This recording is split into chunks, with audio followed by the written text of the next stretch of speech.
Hello and welcome to the Weekly Stuff Podcast with Jonathan Lack. And Sean Chapman. We are here as always to talk about stuff. This week a day late because of the Memorial Day holiday. Yeah, I think that's fair. No other podcast that comes out on Monday was coming out on Monday, so yeah. I'm fine with that. And so we will be talking about a whole host of topics. This is kind of going to be a grab bag episode. Our two main things, like in terms of sort of spoiler-ish territory, though I don't think either of these things are really affected by spoilers. Yeah. X-Men Apocalypse, which is newer. I think we'll probably talk about that first. So obviously, a new movie came out this weekend.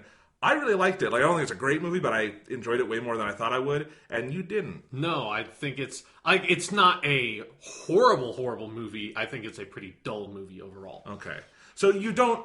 I just wanted to get this out of the way. So you don't have, like, active, like, hate for it or anything? You don't... No, although it is... I think it's really disappointing that, like, the X-Men movies felt like they're kind of coming around on something, and then this dropped, it was like, oh, shit, this is like, we are back to what you were making with, like, X-Men 3.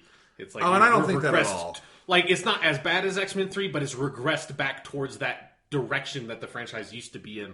I guess I'll just give my quick spoiler-free response to this movie if you guys want to skip that segment later. And maybe you can do your quick response too. I didn't think that. I think it is probably the weakest of this second wave of X-Men movies, but I still really like this cast they have in place. I really liked the new people they added. I think there's some really good casting in redoing some of the characters they've messed up the first time around. Yeah.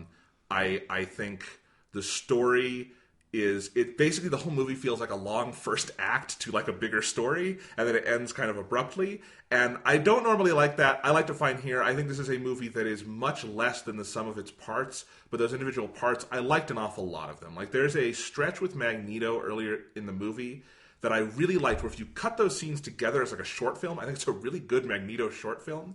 And I think Michael Fassbender is really good in those scenes, and there's just things like that I liked about it. So I don't know. I went in with low expectations, and I had a good time. And we'll get into individual things later, but that was my response. Yeah, I also went in with low expectations, but you had texted me saying, like, I think, like, as I looked at the text message after I came out of the movie to be sure, this is what you said, where you said, to your credit, you said, it's not a perfect movie, but I really liked it. You should see it. So I was like, okay, I'll go see it. And I saw it, so that, like, out of, like, my fairly low expectations about the movie, there was, like, this glimmer of hope, and then I would say probably, like, 30 or 40 minutes into the movie, I, like, realized, oh, like, because I agree with you, there are parts of the movie and components of the movie, like with the Magneto section at the beginning, that are good individually. I think the movie just has no sense of identity or what it wants to be, that it doesn't have any idea what characters it wants to focus on. It, like, just manufactures character stuff for people to just, like, give them character moments over the course of the plot without ever feeling like characters earn moments or that a character develops or anything like that. And it feels like it retreads a huge amount of the same ground for characters like Magneto and Mystique that we have already covered through the past two movies multiple times in each movie, that, like, they're just kind of doing the same stuff. And then also with some of the returning characters that are new cast members because they're younger now, we're even retreading some of the same ground with those characters from, like, 2007. This will be the most interesting part of our discussion. Continuity-wise and, like, franchise placement-wise, I think this is a fascinating film. Yeah. Because, if nothing else, it does, I think, feel more transitionary than anything. Like, this is a bit of franchise management. Not in the way of, like, an Amazing Spider-Man 2, where it's just a bunch of trailers for other movies. But, like, we've got to tell a story, but we've also got to keep things in motion and introduce some new things so that there's room for this thing to grow. But I'm also wondering how exactly it grows with certain parts of this, and we'll get into that. But I think I generally have a higher tolerance for X-Men movies than you do. So I mean, most of them are pretty dismal films. We've got three decent ones. We've got First Class, which is pretty good. We've got Days of Future Past, which is also fairly good. We've got Wolverine, which is kick-ass for most of it, but has a bad ending. And those are the three good X-Men movies. And Deadpool? And you've got... Deadpool's a totally different thing. You have to admit, Deadpool does not... It's part of the franchise. It's an X-Men movie. I think it's very different, but it so does not fit in with any of the other movies at all. Like okay. Their version of the X-Men in that movie does not gel with the X-Men in any of the other movies. Okay. Although I would imagine going forward, I think they're going to be playing by the Deadpool playbook way more than the Bryan Singer playbook. And you're forgetting about X2, which is a really good movie. Was a good movie for its time. No, I would say I watched it like last year, and I think it's still very good. I watched it like 8 months ago. Okay. I totally think that about the first X-Men movie, which is really bad if you watch it now. I like X2 just fine. I think it's a good movie. But It's okay, but I think it was pretty good for its time. I do not think it aged well. Okay. Well, anyway, see, this is what I mean. I have a higher tolerance for this than you do. But whatever. Okay, so let's go ahead and move on. Clearly we have a lot to talk about with X-Men Apocalypse. This is interesting. So we're going to do a couple of just little news pieces and pieces of stuff that I'm actually, one of these is a holdover from last week that we didn't get to, but I thought would be fun to go over. Let's start. First piece of news. Okay. No Man's Sky. Yes. Was delayed. It was to August. And somehow that got really controversial really fast in a way that video game delays never are. What happened? It was, I think, was it Jason Schreier at Kotaku that... It was either him or Steven. It was one of the writers at Kotaku. Yeah. Not leaked it, but reported on... Broke the story. Yeah, broke the story of but presented it as rumors, not necessarily 100% this is happening, but sources indicate that this is going to happen, and because No Man's Sky is a really highly anticipated game and has been for a long time now, for several years, people who like video games tend to get riled up about some stuff on the internet. They got riled up because it's no, you're wrong, because I just want to play this game, so it's not getting delayed, you're wrong. And then it was 2 days later, this news came out, it's no, it's getting delayed by 2 months. It's big not... fucking deal. And then everyone June to August. And then people sent death threats because people send death threats whenever something ever happens on the internet. But yeah, it was a weird. It felt like it is one of the biggest overreactions to something that was just so nothing in a community and in a structure of society we have now where everything overreacts to everything constantly. It's just weird because I didn't know No Man's Sky had that kind of following for a game that doesn't exist yet and one's played yet. And it makes sense to me why people, especially because if you think of it as a lot of these are probably 14-year-old kids and stuff like that. They're that game promises, to use a bad pun, it promises the sky. It promises everything. It's it's this procedurally generated entire galaxy that you get to explore and all this stuff. And the way they've marketed that game is so effectively. I think it points to this reaction, how effective their marketing and the messaging around that game has been, that I think people have a very personal attachment to what they want this game to be, and they always have. It's No Man's Sky has been a weird flashpoint for people's feelings about that kind of game. Yeah. Yeah. So okay. It's news that I think normally we would have almost not even comment on, but you are right that there was a day there when the news dropped officially. That it was just why is everyone reacting like this? That's the only reason I threw it on the outline, because again, it's a June to August delay. It's nothing. It's frankly, I'm glad it's moving out of June because there's too much shit in June, and I've got a backlog right now. And I was good. August, it's got to itself. There's nothing coming out in August. I can play, and then it's a big game. It'll have the month to itself. I'm perfectly fine with that. But games get delayed all the time. They always have. They always and will. They should. Yeah. Because you know what? We've had a bunch of delayed games this year, like Uncharted 4 and Doom and stuff. Yeah. And you know what happened? They were super polished, and they're really good, and they've generally been the best games of this generation so far. Yeah. So, yes, games more than any other. This is something movies probably should do more. Yeah. Maybe, X-Men Apocalypse, for instance, if they had taken another year on the script or something. Sure, yeah. Because everything else, the acting and the directing, that's fine. It's more, so movie, when you set a date for something and then you go whole hog for it, sometimes you get a really compromised product. Yeah. And we saw that a lot at the beginning of this game generation, and now people are settled into it. We're getting better stuff. So delays are generally a good thing. Yeah, I can understand why people would be disappointed if there's a game you're very excited about that gets delayed. I get that feeling for sure. I've been there when I was younger. But, you have to just realize, hey, it's a game. It's not that big a deal, and you want the game to come out in the best possible form, and you'll find something else to do in June. I get that. I don't get the death threats and the... Oh, well, no. Stuff. I've never gotten that stuff. That's just crazy people being crazy people. That's a different... That's a totally different conversation. There's a lot of crazy people out there, and there seems like there's more every day. Well, I don't know if there's actually there are a lot, but in the scope of 7 billion people on the planet, there's not that many. True. Okay. Level heads prevail, Jonathan. This country's about to elect Donald Trump as president, Sean. That's not going to happen. Okay. I hope so too. I don't think so either. But this grand unified theory of humanity in which we're not crazy might not be true. I mean, but if we're all crazy, that means that crazy isn't crazy, Jonathan. That's sad. Yeah. All right, let's move on. More on that later. More on that later. Okay. Quick piece of stuff from me. All right. Like just because, okay, what we've been doing. I mean, I've been playing Doom. What have you been up to? Just doing stuff. Doing stuff, yeah. Because I finished Doom, like because I sort of plodded along, and I platinumed it, so I did everything. Oh, holy shit! Yeah. So that's I guess I have been playing a lot of Doom as well. So okay, tell me about the platinum trophy. Is that like a possible thing to do with Doom? Yes, it's very like I would not have gone for it if it wasn't like I don't. What difficulty are you playing on? Is it like just the default? I started on Ultra Violence because you recommended that. That's how I started. On this most recent level, I had to switch. Okay, to Hurt Me Plenty, which I think is the default. Yeah, so I don't know if there's a separate trophy for beating it on Ultra Violence or not, but if definitely for sure if you beat it on Ultra Violence, you do not have to play through the whole game on a harder difficulty because there's two awesome. harder ones. Yeah. You have to beat the first level on Ultra Nightmare, which basically removes checkpoints and is like really hard.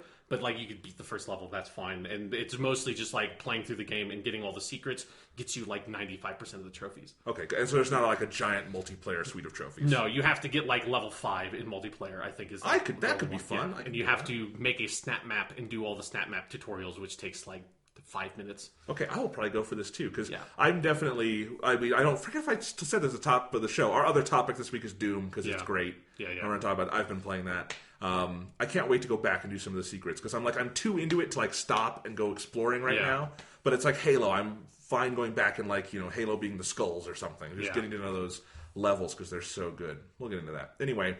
The other thing I've been playing though, out of the blue. So I just want to tell this story because it's kind of funny. I got a hankering to play an old Pokemon game. Okay. Because they put Red, Blue, Yellow out on the 3DS earlier this year, and those emulations were so disappointing. And even though I like those games, it was hard to go back to them in that form. At least. But I really love Gold and Silver. Yes, I've not gone back and played those. I have not gone back and played those in a long time. And I got my Crystal cartridge out. So Crystal, if you don't know, is the third version of Gold and Silver. It's like the director's cut one where they add a bunch of stuff in. And actually, Crystal added a ton in terms of like usability that became the norm for Pokemon. It probably is like the biggest, has a lot of the biggest shifts that series ever had. Anyway, so I got my Pokemon Crystal cartridge out and put it in my Game Boy Advance SP, and the battery's dead. Yep. So, like, I can save, but the time system is off. And if you don't have in those games, you have a time, like, it's synced to the time in the real world. Yeah, so, like, if it's at night, you have to, if you want, like, specific night Pokemon, you have to play the game at night, or you have to cheese the clock. You have to choose the clock. So the problem was the clock wouldn't advance. So I started it at night, so I could only play it at night. And that just wouldn't be a fun experience. Yeah. So I usually shy away from emulators because in my experience, they've just been more hassle than I'm interested in putting into it. Sure. Which I know, and people have different tolerance levels for PC stuff, And I totally get, I am on the low tolerance side. Well, I was really lucky. There was recently released for the Mac a new emulation software that is fucking awesome. It's called OpenEMU. And it's just, I can even open it here if you want to see it, but it basically just is a shell for a bunch of emulation softwares. Okay, yeah. And I've even narrowed down the list, but it's got like the Atari systems, the Japanese versions of like the Famicom and the Super Famicom, all the Game Boys, NES, Super NES, DS, all the Sega systems, all that stuff. Basically the most complex being N64. So up to like that level, like PlayStation 1, N64, it's got everything in there. You just drag your ROMs in there, and they can be ones made for like PC, so like that come in an exe file, which Mac could not normally read. And it just does all of it, and it's super fluid. It's completely integrated with the latest version of Mac OS, so you can go full screen all of that stuff really easily. It's what I've always wanted out of an emulation software. Yeah. And it's always been more of a hassle than that. And it's just right there. It's this shell for everything. It is super easy. I don't have to think about it. And it's awesome. And like games look really, really nice, like the Game Boy Color games. So I've been playing Pokemon Crystal. Nice. And I got into it, and I've been having fun. I've put like 25 hours in at this point. Jeez. I really got into it. And what starter did you pick? Chikorita. Okay. I like Chikorita. Yeah. But I've been playing in such a way where I've been using a lot of different Pokemon, where I basically just cycle through every time someone levels up. So my whole team is in the 40s right now. But it's been a lot of fun. I love those games. I would make the argument those are the best Pokemon games on a number of levels. You can make the argument. Yeah. I mean, you'd be wrong. Okay. But you can make the argument. Okay.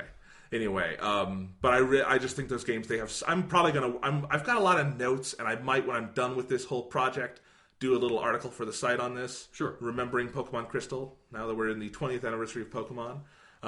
Might be apropos to do that. But anyway, there's just a bunch of cool stuff that those games do. Like, it's got a weirdly dark tone, is one of the things I love about those games. Like, because in the first few hours, you have stuff like the Unknown Cave, which is like this super weird, like, mystical crap that goes on with the unknowns. And you've got the town you get to that is usually full of slowpokes, but they're all gone because Team Rocket stole them and is cutting off their tails for the black market. You just got shit like that when you get to Goldenrod City, which is like the big megalopolis they have, here, metropolis you have here. They you can go underground and there's people basically selling drugs. They don't call it that, but it's like stuff you can buy that would have no positive use and is inflated in price. You gotta smoke that slowpoke tail, brother.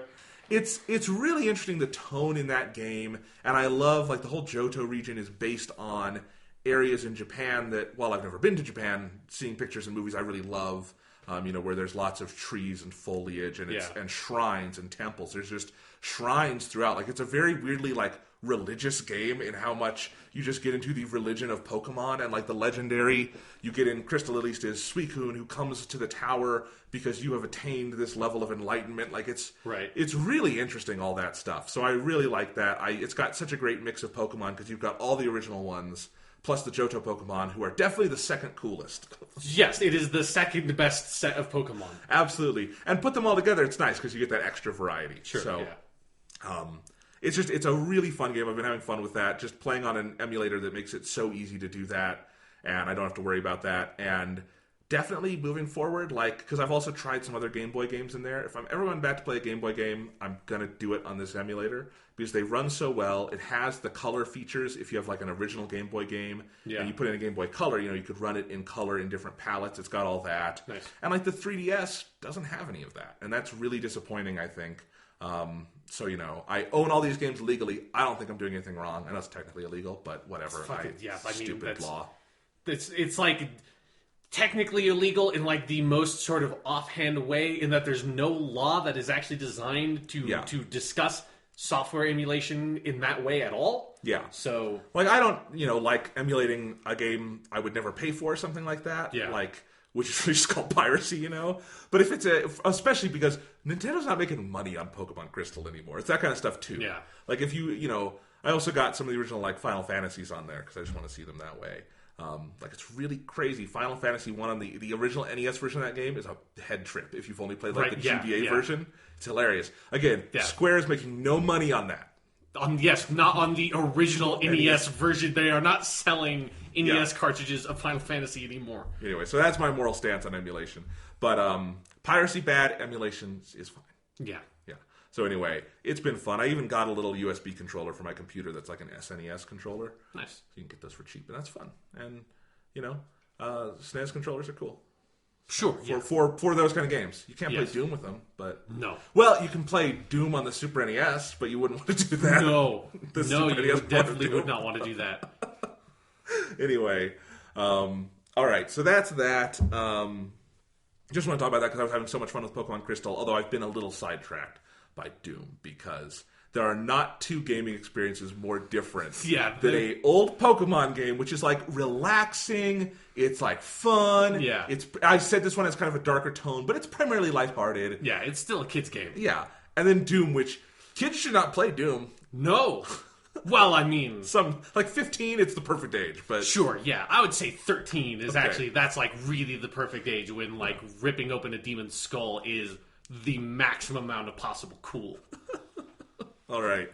So that's all the stuff I've got. Do you have anything else? Not really. As I said, I've been mostly messing around with Doom, some Witcher stuff. I'm almost done with the most recent Witcher book, so I'm basically caught up. And then you have the long wait for the... the year-long wait or whatever, how long it's going to be for them to translate the last one. Are those still good? Yes, they're very good books. Awesome. I recommend them for people who like the games. I haven't had a lot of time to read lately, but if I get into it, maybe I would like to read those too. And then we can do a Witcher book discussion. We can do the weekly stuff book club. Yes, the long-awaited feature that we never thought of until this very second. Yes. Well, we talked about The Hobbit and The Lord of the Rings once. But that's... We did once, yeah. So that's book-related. We talked about how both of us tried to read the Silmarillion and couldn't. That kind of thing. I am still, to this day, even though I have met people that have definitely read the Silmarillion, I don't think anyone has ever finished the Silmarillion. I don't even think it's possible. You like think you read the last page and you just hallucinated it. Well, because it would put you to sleep and you would dream about reading it. It can't be done. It is the book that cannot be read. And we say this with all love to J.R.R. Tolkien. No. But there might have been a reason why he never published it in his lifetime. Exactly. That's all. All right. So let's go ahead. I do want to do one piece of, I guess, current events news, just because so little is going on. Yeah. But it's fun to do this kind of thing. I want to do a check-in on the DC Comics movies. Okay, right, yeah. And a lot of stuff has happened. Lots of little things have happened, and it felt like there's nothing big enough each week that we had to comment on it. But now there's a list. Let me go through so over the month of May, here is what has happened at DC. Yeah. Warner Brothers, really, but the DC Films division. Exactly. Okay. The writer and director of the Flash movie, Seth Grahame-Smith, who wrote and directed, like, Abraham Lincoln Vampire Hunter, I think. Right. He left over a creative dispute. He would be the second person to do that after Michelle MacLaren, Breaking Bad director, left on Wonder Woman over similar creative disputes when they would literally not give her enough money to make the movie. Yeah, and that was before Batman v Superman. That was before. That shit happened. So, of the, 4 movies they're making, half the directors have left. Yeah. All the non-Zack Snyder people have departed their movies except the guy who's doing Aquaman. Yeah. Who's James Wan. Who I would be shocked if James Wan gets to make his Aquaman movie the way he wants to make that. Yeah. Anyway, so we'll see. Ben Affleck was promoted to executive producer on Justice League. This follows reports that he will be directing a Batman movie that has never been confirmed. People keep saying that's been confirmed. They've said they're going to make one. They have in no way said he will be creatively involved beyond a producer role. Yeah. But, so you should go back and actually look at the transcripts. People reported it as, he's directing a Batman movie. That's not true. Mm-hmm. He could, but that will not make those bad reports any less bad. And somehow everyone is absolutely 100% convinced that movie is going to be called The Batman. I feel like everyone is like, whenever I see people talking about it online, it's Ben Affleck is directing The Batman in italics. It's like, no, that's the name of that cartoon from 2004. I don't think they're going to call that movie The Batman. They're going to call it Batman, the Brave and the Bold and go in a totally different direction. Exactly, yes. They're going to just do the Adam West style Batman that we all have always wanted them to do all along. And it's going to be great and fix everything. Anyway, so he was promoted to executive producer on Justice League. And this will come into play with later stuff. Charles Roven, who is the producer on the Zack Snyder movies, on the upcoming DC movies, was removed from his active producer role on DC. He will be involved in Justice League because it's already shooting. He was basically kicked off of Aquaman and The Flash and will be reassigned to some kind of overall executive producer role. So his name will be on these, but he's off the movies. Yeah. He would have been one of the driving creative forces on these up to now. Man of Steel, Batman v Superman, etc. Biggest news probably is John Berg, who is the producer on Ben Affleck's films, like The Town and Argo and those things. He and Jeff Johns, who DC people will know because he works for the comics, he has executive produced and helped produce the DC TV shows right now that everyone likes.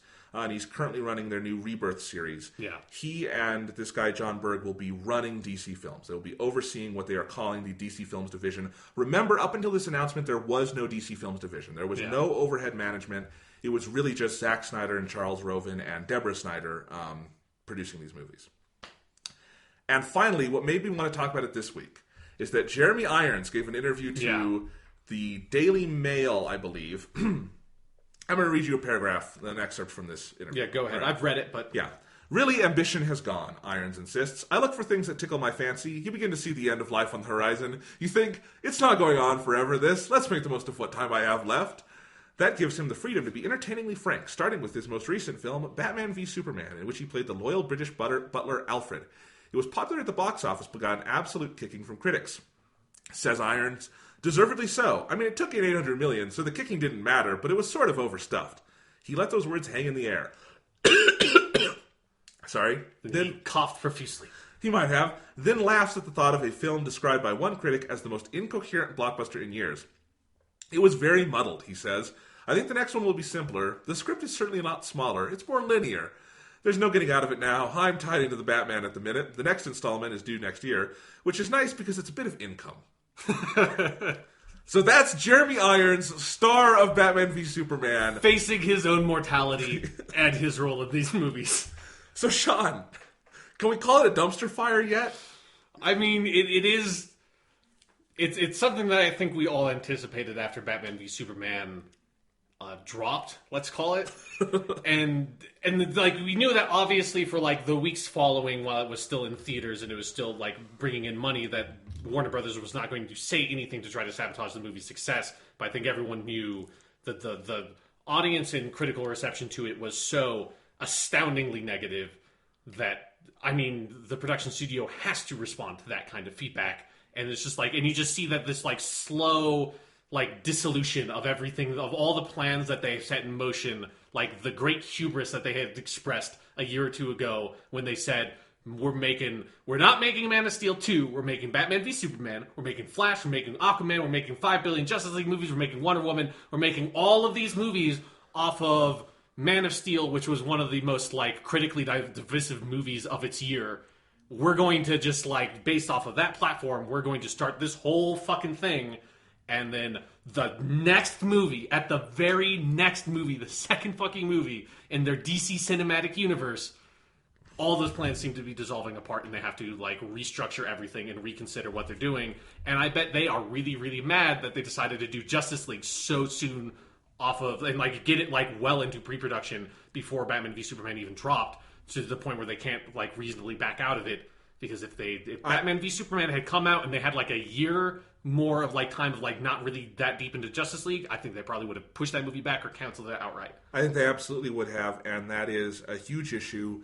They pushed it into production and announced that start date before Batman v Superman came out, and most would say it was probably to assure shareholders, because the buzz around that movie even before it dropped was so bad. Yeah. And it was, the reports were leaking that everyone in Warner Brothers knew it was bad. This is not one of those scenarios where like people were confident in the movie. Right, and then it came, like Fox was actually very confident in X-Men Apocalypse, and we'll talk about that later, because they dropped that for critics a month ago. Yeah. Which was kind of, and I do kind of get it, because I think that movie, I can understand how a studio would look at that and say that's okay. Sure, it is not a dumpster fire or anything. Yeah, no, definitely. So, but that's not what we're in here. Everyone knew it was bad, and they did that to kind of just shore up, like, no, we're confident, see? And it's all the bottom line. There's no creative thinking going on here, although maybe they're trying to do that now. Yeah. But it just shows there's a lot of problems here. Now, I don't know if Seth Grahame-Smith was the right guy for The Flash. Does not sound like that to me at all. But that still means you have, again, this is your second director you've hired, writer-director basically, who's left the project over creative differences, which never means anything good. Yeah. No one ever leaves happily over creative differences. So you've got that going on. And then you also have to look at, so these are the official reports I outlined. But where there's smoke, there's fire. And some of this is smoke for larger fires, which is the amount of involvement Ben Affleck and his team are getting on these movies. There have been reports, and this was before Batman v Superman dropped and since, and this is unconfirmed, but I think this kind of confirms it. Ben Affleck was really unhappy shooting Batman v Superman. He was not having a good time. I mean, he was so bummed after Batman v Superman that he became a temporary internet meme in that one interview with, like, sad Ben Affleck. Yeah, and I think he has put a lot of his chips with Warner Brothers, and they've put a lot of their chips with him, and they need to make this guy happy. He won them a boatload of Oscars like 2 years ago. Yeah. He agreed to be in their big bomb of a movie. I guess it didn't technically bomb, but we'll talk about that. You know, all this shit. And it's like they're not holding up their end of the deal, so really what they're doing is like, no, Ben Affleck, you come on and be more creatively involved. Which, from a creative standpoint, I think Ben Affleck is a talented guy, and he's a talented writer and director. He's not a comic guy. Yeah. I don't see how that solves any of the problems. I do kind of see the Jeff Johns thing. Sure. But the problem with Jeff Johns, I think Jeff Johns is a tremendously talented person. The problem with Jeff Johns is that he's not like leaving any of his other jobs. Yeah. He is still overseeing a bunch of the comics. He's still helping to oversee a bunch of those TV shows. Maybe he can help kind of open up the tonal direction of these movies. But basically they need a Kevin Feige, like what Marvel has. Kevin Feige was a guy who worked with Marvel Comics, who devoted himself to the movies, and is the active day-to-day producer on every single one of them. And so that's why you have this overall sort of level of coherence and quality to those films, because it is a very producer-oriented structure over there at Marvel, which if you're going to do this kind of multi-movie experiment, you have to have. Exactly, yeah. They don't have that at DC, and I don't think adding someone who is stretched as thin as Jeff Johns is, and then Ben Affleck and his people, will really solve that. Yeah, because also, like, I mean, Jeff Johns is a talented comic book writer, but he's not, like, a writing god. Like, it's not like, I mean, he's good, But like, and he's been in DC for a while, but also DC's comic stuff is kind of also a dumpster fire right now. Yeah. I mean, we don't talk about comic book stuff that much because I kind of got out of reading comics a while ago, but like I do kind of keep up with it, and the stuff. The fucking stuff that they're doing right now with where they like 5 years ago they started the New 52 thing, and we talked about it on like a different incarnation of this podcast then, because that's when I kind of started getting back into reading comics a little bit more regularly, where they basically restarted the continuity of their comics universe and did this whole New 52 thing where it's like 52 different like new comic book runs like with different characters and stuff, and some of them, like the Batman and Wonder Woman runs from back then, are great, and I kept up with them for a while. A lot of it was just kind of weird, and it felt like they didn't know what they were doing for their new overall universe. And now, with the DC Rebirth thing, they are basically bringing back the pre-New 52 continuity and having that come into the New 52 continuity and basically take over the New 52 continuity. And like a week ago, New 52 Superman fucking died. They just kill, and nobody even knows that New 52 Superman died because nobody gives a shit about what's happening in comic books anymore. I mean, the only thing I've even heard is on the Marvel side, the big Captain America. Yeah, the Captain America thing dropped, which is also really phenomenally stupid, but that's a different conversation. But yeah, like the DC comic stuff is also in a bad place. And all the like comic book movies and superhero movie stuff that's going on right now is just making me reflect on how poorly both DC and Marvel have been like trying to coordinate their cinematic success to reflect back onto the comic books and capitalize on that in any way. And like reintroducing your 30, 40 plus year continuity that you had in like the post-crisis stuff for DC and bringing that back into the New 52 as some way to solve like your old fans' issues with the New 52 continuity is not a way to bring in new readers. It's like they're fucking that up on the comic book side so bad. Also, that makes like them fucking it up this bad on the movie side. Just like, what are you guys doing? Like, how is this even possible? How hard is it to just tell a story with these characters? Apparently, really fucking hard because man, I've put God knows how many hours into my life of trying to understand comic book continuity, and I feel like with this DC Rebirth stuff, on top of all the weird stuff that they did with rebooting the universe, but like kind of half rebooting it with New 52, it's like, I have no idea what fucking is happening anymore. I don't want to read their comics to try to figure it out because they're all bad. Yeah. God damn it. Well, anyway, just the Jeremy Irons thing is the funniest thing here. Yeah. But it is funny how they have not been able to keep a lid on discontent within the people who worked on that movie. Yeah. They've not been able to keep a lid on, people leaving angrily from their films. I mean, if you remember, it was sort of hush-hush, but Michelle McLaren's exit from Wonder Woman was ugly. Yes. And frankly, pretty sexist on their part in how they were treating her and stuff like that. And so it's just, I don't see how anyone could be excited for this stuff right now. This is a ship that is on fire with holes in it, and they basically hired a new captain to try to get people to take the buckets and throw the water out faster. And Zack Snyder's just riding it down, laughing like a fucking maniac all the way. I mean, that's the thing. I really do think, because apparently there's just been a lot of, with this Justice League movie, they are trying like on the fly to, while they're shooting it, augment it and change it and try to get it better, because it's very clearly, it's a sequel to Batman v Superman. Yeah. And if it comes out and it's anywhere near the reaction of that movie, that's it. The nail in the coffin. You can't come back from that.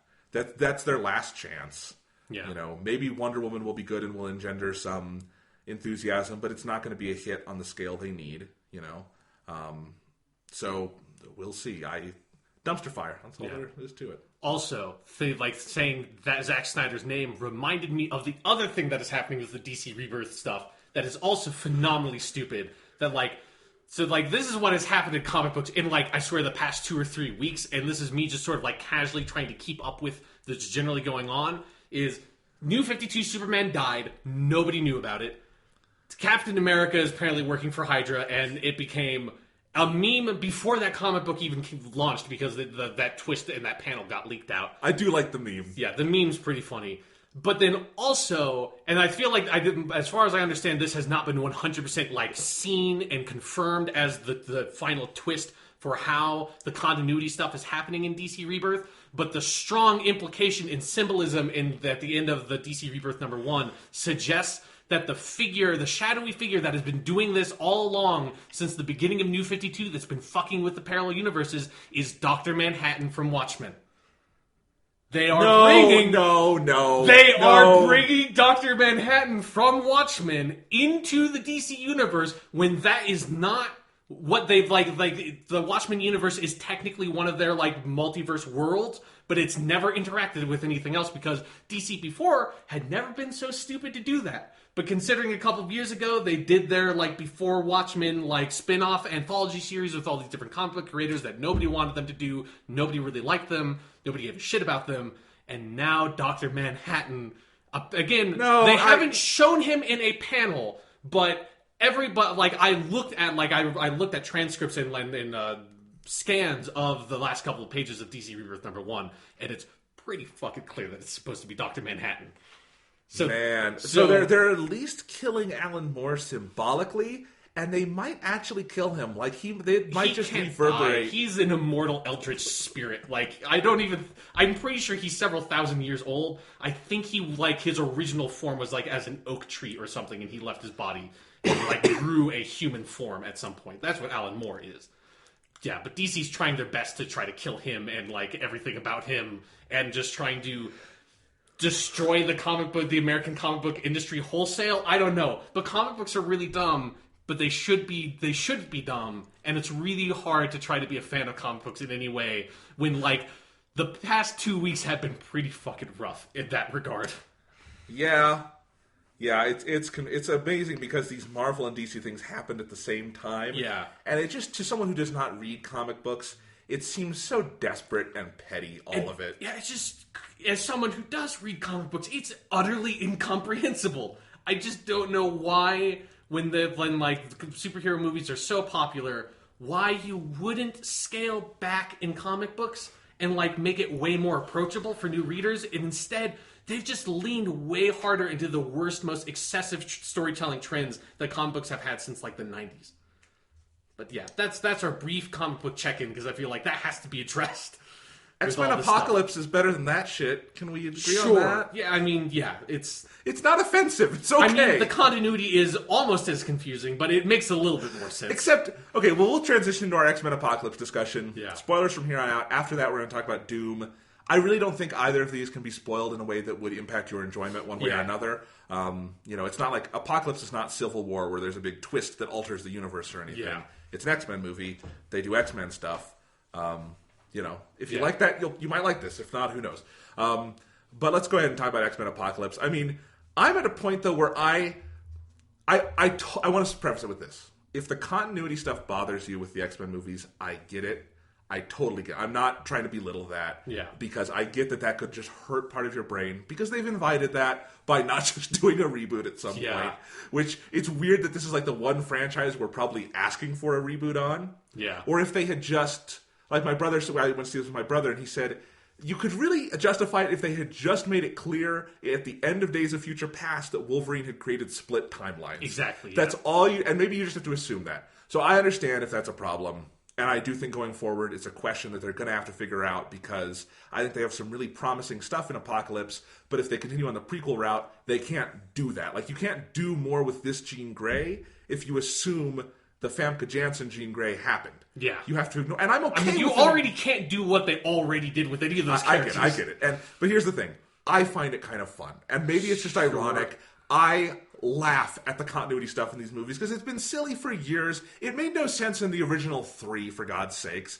And so you get to this point, and I just think there's fun things where you just kind of, it's like, okay, they did the Wolverine thing. I liked that scene and all. It now makes no sense how X-Men 1 could happen. But you know what? Let's just roll with it and have fun. And I know I'm not the only person who works in that mode. I've read some other reviews of people who kind of find it funny on that level. I find the ages in this movie hilarious. That apparently 10 years passed and Quicksilver didn't leave his basement. Yeah, like, I love that. And I don't know. I just laugh at that stuff. It's not the most substantive part of the movie for me.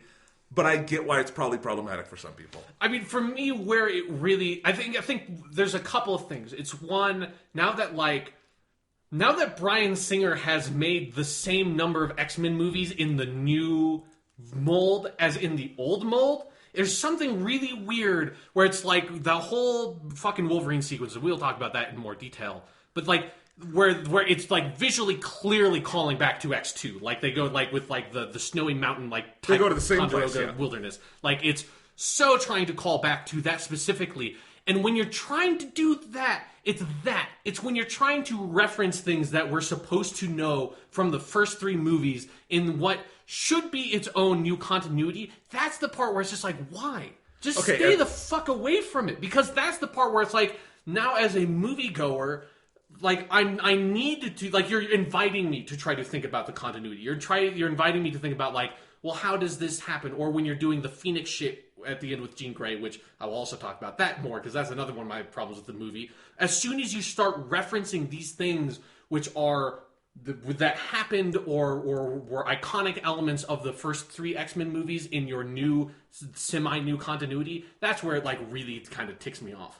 I get it, and it's the weirdest thing about Apocalypse because so let's just retrace it for a little bit really quick. So First Class is a prequel. It's a fairly direct prequel. It's got some things that don't add up, and I think that's fine. Plenty of prequels don't. Yeah. But it's like, okay, here's younger Xavier and Magneto. Their ages are correct. We don't get to have the actual First Class because they would be too young, so we have some new people. And that's probably the weakest part of that movie. Overall, though, that's a really good superhero movie. Yeah. It's got a lot of great stuff in it, and that's kind of fun. And so it's a prequel. Days of Future Past is a mix because it's still, you're set in the prequel, but Wolverine in the future goes back. And honestly, actually, the most confusing side of that continuity-wise is that it basically ignores the last stand ever happened. Yeah. Which I do kind of get because Bryan Singer didn't get to make that one. And he was sticking it to Fox, who really fucked him back in the day. But anyway, so that kind of is confusing. But again, it kind of seemed like Days of Future Past, you could just perfectly at the end say, new timeline, and then we're done. And you never have to think about it again. The weird thing about Apocalypse, though, is that scene to scene, some scenes are clearly, this is a prequel. Yeah. And some scenes are, this is in no way a prequel. Yeah. Like, and it's just clearly sometimes the movie is not thinking about it, doesn't care, it's doing its own thing. And sometimes it's not. So I think the biggest thing is like, so you have like the Jean Grey stuff and the Jean Grey Professor X relationship in this with James McAvoy and Sophie Turner, who have some really nice moments together, I thought. Sure. But like, it's very clearly calling back to what we know about Patrick Stewart and the Famke Janssen character, and that this is the early days of their relationship, but at some point, you know, in the original movies, he fucking dies for her and that kind of thing. And it's clearly thinking about that, right? Yes. And so you have scenes like that. You have the Wolverine scene, which is officially decanonizing the X-Men Origins movie, by the way. Yeah. That has been fully, between that and Deadpool, that movie has been fully kicked out of the canon, which I love. Anyway, but, so you have that scene, which is clearly, this is, you know, what led to stuff like X2. Yeah. So that's clearly a prequel scene. And that stuff does and doesn't add up in different ways, whatever. But then you have stuff like Nightcrawler in this movie. Yeah, and Angel. And I like their Nightcrawler just fine in this. I think he's fun, and I think he has good interactions with the cast. And I like that character a lot, as they did him in X2, where he was played by Alan Cumming. But in X2, they're meeting him for the first time. They don't know him, and he's been alone his whole life. And that's the whole character arc there. And so in that, you just assume the movie is ignoring that, because there's no way those two things add up. Yeah. And so, scene to scene, I just kind of have fun with this, and I enjoyed the scenes, but I do understand it goes back and forth whiplashy enough. Yeah. Like, if it was just a prequel with elements that were off, that would be one thing, or if it was just they're ignoring the continuity, that would be another thing. But it's half and half. Like, the most confusing thing is Mystique. Like, and she's honestly barely in this movie, like, compared to her, like, she was in First Class a lot, she was in Days of Future Past less, and then she's in, like, and Jennifer Lawrence in every scene here, and I love Jennifer Lawrence. I think she's an awesome actress and person. She is so bored in this movie. She looks like she wants to slit her wrists in every scene. I have not seen an actor this visibly bored in a major blockbuster in some time. Yeah. Anyway, but that character, like, by the end, they have gone as far away as they possibly could. And with some other characters, like with Professor X, they're very clearly setting up, okay, now he's Patrick Stewart. We get that. Yeah. Or like with Magneto, I don't know what they're doing with Magneto. But anyway. They don't either, clearly.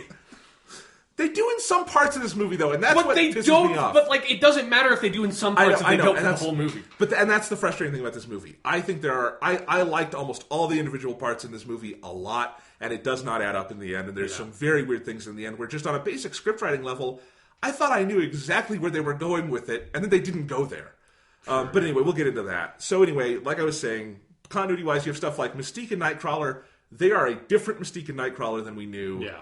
But this is ostensibly the same Professor X, Magneto, and Jean Grey, and Cyclops, So that kind of stuff, I understand if it bothers you, and that's a valid response because it's there, and it is inviting that. And it's not only that, it's also, I think, specifically, there's stuff, there's design, there's so much stuff of the theme of the movie that they do with the X-Men theme from the old movies that is there's so much set design stuff that's reminding you constantly of it's the old basement and all that stuff. It's the Cerebro, all that element of how that stuff looks is the same as the original X-Men movie. I don't remember if First Class had that stuff as well.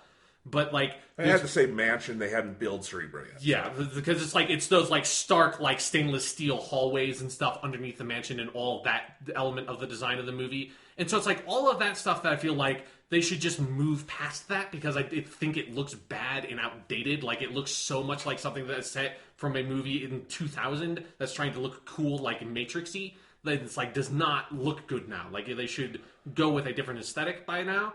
But if you're trying to tie into the future movies or the past movies that are the future movies, then you have to have it look like that, basically. But then also they're doing stuff where it's this movie, unlike Days of Future Past, is calling back to X-Men First Class in really specific ways that I had completely forgotten that Moira McTaggart was a character in X-Men First Class. And she's not a major character here, but she's in among the hero characters for most of the movie. And then bringing back Havoc and killing Havoc from X-Men First Class, reminded me of oh right, he was in X-Men First Class, and that might be the same actor. I don't even know. It was. I did not remember anything about Havoc from the first movie other than that. Oh right, they did him instead of doing Cyclops, and so it's stuff like that of where you're bringing back characters I had forgotten about in First Class and having them mix with stuff where apparently and at the end of X-Men Apocalypse.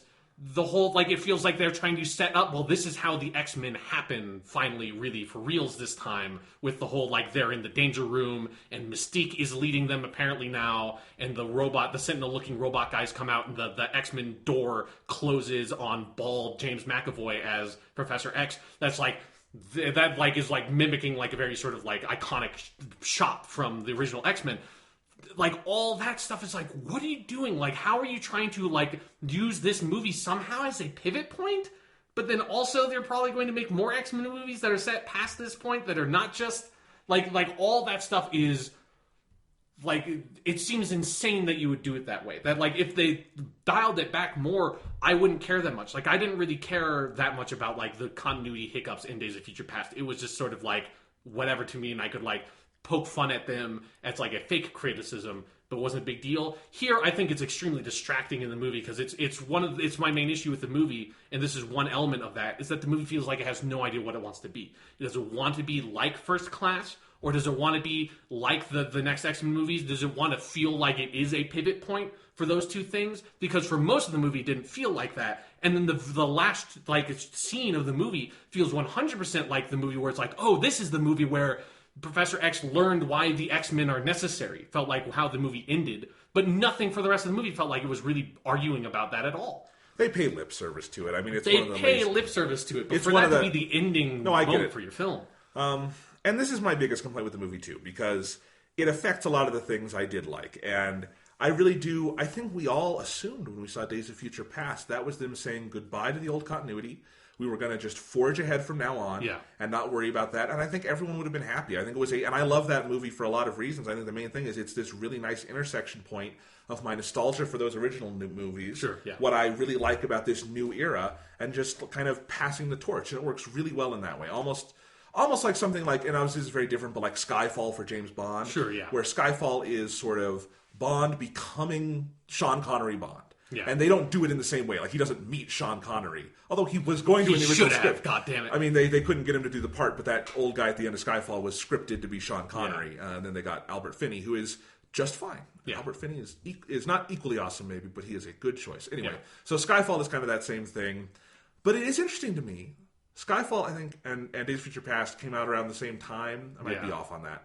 But both those, so Spectre, which is the sequel to Skyfall, and this, which is the sequel Days of Future Past don't seem to fully understand what the previous movies did, even though they're made by the exact same people. And that is weird to me, because there are parts, and Apocalypse is even weirder, because there are full-on parts of Apocalypse where it feels like they are just saying, we're going to forge ahead, and we're going to have our new Cyclops, and we're going to have our new Jean Grey, and we're just going to tell stories.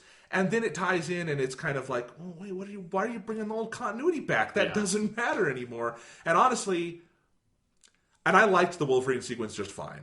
I think it cut. Like, it had nothing to do with the fucking anything in the movie. It was, it's a rough structural problem with the movie. I do wonder if Hugh Jackman is a problem with the series now, that he probably needs to go, because I think him being as popular a part of the series as he is, even though he is phenomenal, and I have nothing, I cannot say enough good things about how good he is as Wolverine, and always has been, and that he anchored those early movies when nothing else was working, and things like that. He is, I think, every bit as important to modern superhero history as Robert Downey Jr. as Iron Man. Yeah, absolutely. But I think Days of Future Past should have been his last appearance. It would have been the perfect ending point for him. He gets his happy ending. He has really fought for it. And that could and he's off with the old continuity where he belongs, because that's what he's from. And we could just say goodbye. But their insistence on keeping him around in this one, they're making another movie with him. It is probably going to be his last, but he's waffled on that a little bit. I think that shows kind of they're not sure what to do with the continuity, and that's too bad, because I think they have a lot of pieces in place here. Michael Fassbender is tremendous as Magneto. James McAvoy is a really good Professor X. Jennifer Lawrence was fundamentally miscast, but that's not her fault. That's a fault completely of the writing. Yeah. But anyway, so they've got the pieces, and I think they cast some people really well here. I love Sophie Turner as Jean Grey. I think that is smart casting. And I liked their new Cyclops has more personality than old Cyclops ever did, so that's nice. And if they do more with him, maybe we could get some good Cyclops stuff. But the question at the end of this movie is, okay, Bryan Singer, you're using the iconography from your original movies. It feels like you're doing like the tying off, this is how we connect it. But I would like to see a movie with Jean Grey and Cyclops. And you can't do that if you're doing that. No. And I feel like what probably has to happen is from this point on, and it's going to be awkward, but you probably just have to ignore the original continuity, move on, do your characters, have fun, probably forget about the time period stuff, because that's gotten really messy. Yeah. And it's kind of this web that they've tangled themselves into, and I understand every individual step along the way, but when you look at it in totality, it's like, how did we get here? Yeah. And it's tough, and it is because X-Men is the oldest superhero franchise on film at this point. Yeah, it's ongoing. Ongoing. Yeah. It's been 16 years without ever technically having a reboot, and I do admire them on some level for that, because we've seen the bad versions of that with Amazing Spider-Man and stuff, and that Spider-Man got fucked so hard they're on their third goddamn Spider-Man. Yeah. I mean, their new Spider-Man is awesome, but it's still silly that we have 3 in 16 years.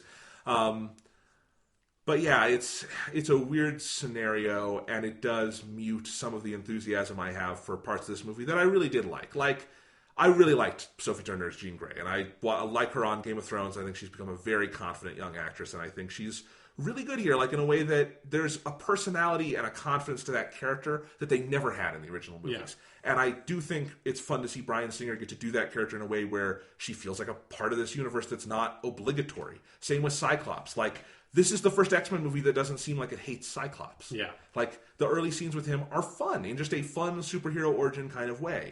The Michael Fassbender stuff early on, it is 100% in a different movie. And I will acknowledge that right up front. But that, again, if you cut that little movie together, I think that's a really good Magneto short film. Yeah. Just like the beginning of The Wolverine, I really love that first, 15 minutes with him in the forest. Yeah. Things like that. And oftentimes X-Men movies are more about the individual moments you like rather than the whole, because the whole has never really worked. Yeah. So things like that I liked. I will get into the actual villain and all that. I like Apocalypse. I liked all of that stuff. I liked some of the lore here. But yeah, you get to the end, and I agree with you. It does not feel like the movie fully knows what it wants to be. And I do wonder, you talked about kind of the iconography, that they use the original Cerebro and the mansion and all that. And I don't have any visual design problems with that. I like that just fine. But I do think you're probably right in the idea of it has to be abandoned. If for nothing else, it gives a certain impression. Yeah. Right? Because I don't think on the page that last scene has to be so prequel, we're setting it up. Yeah.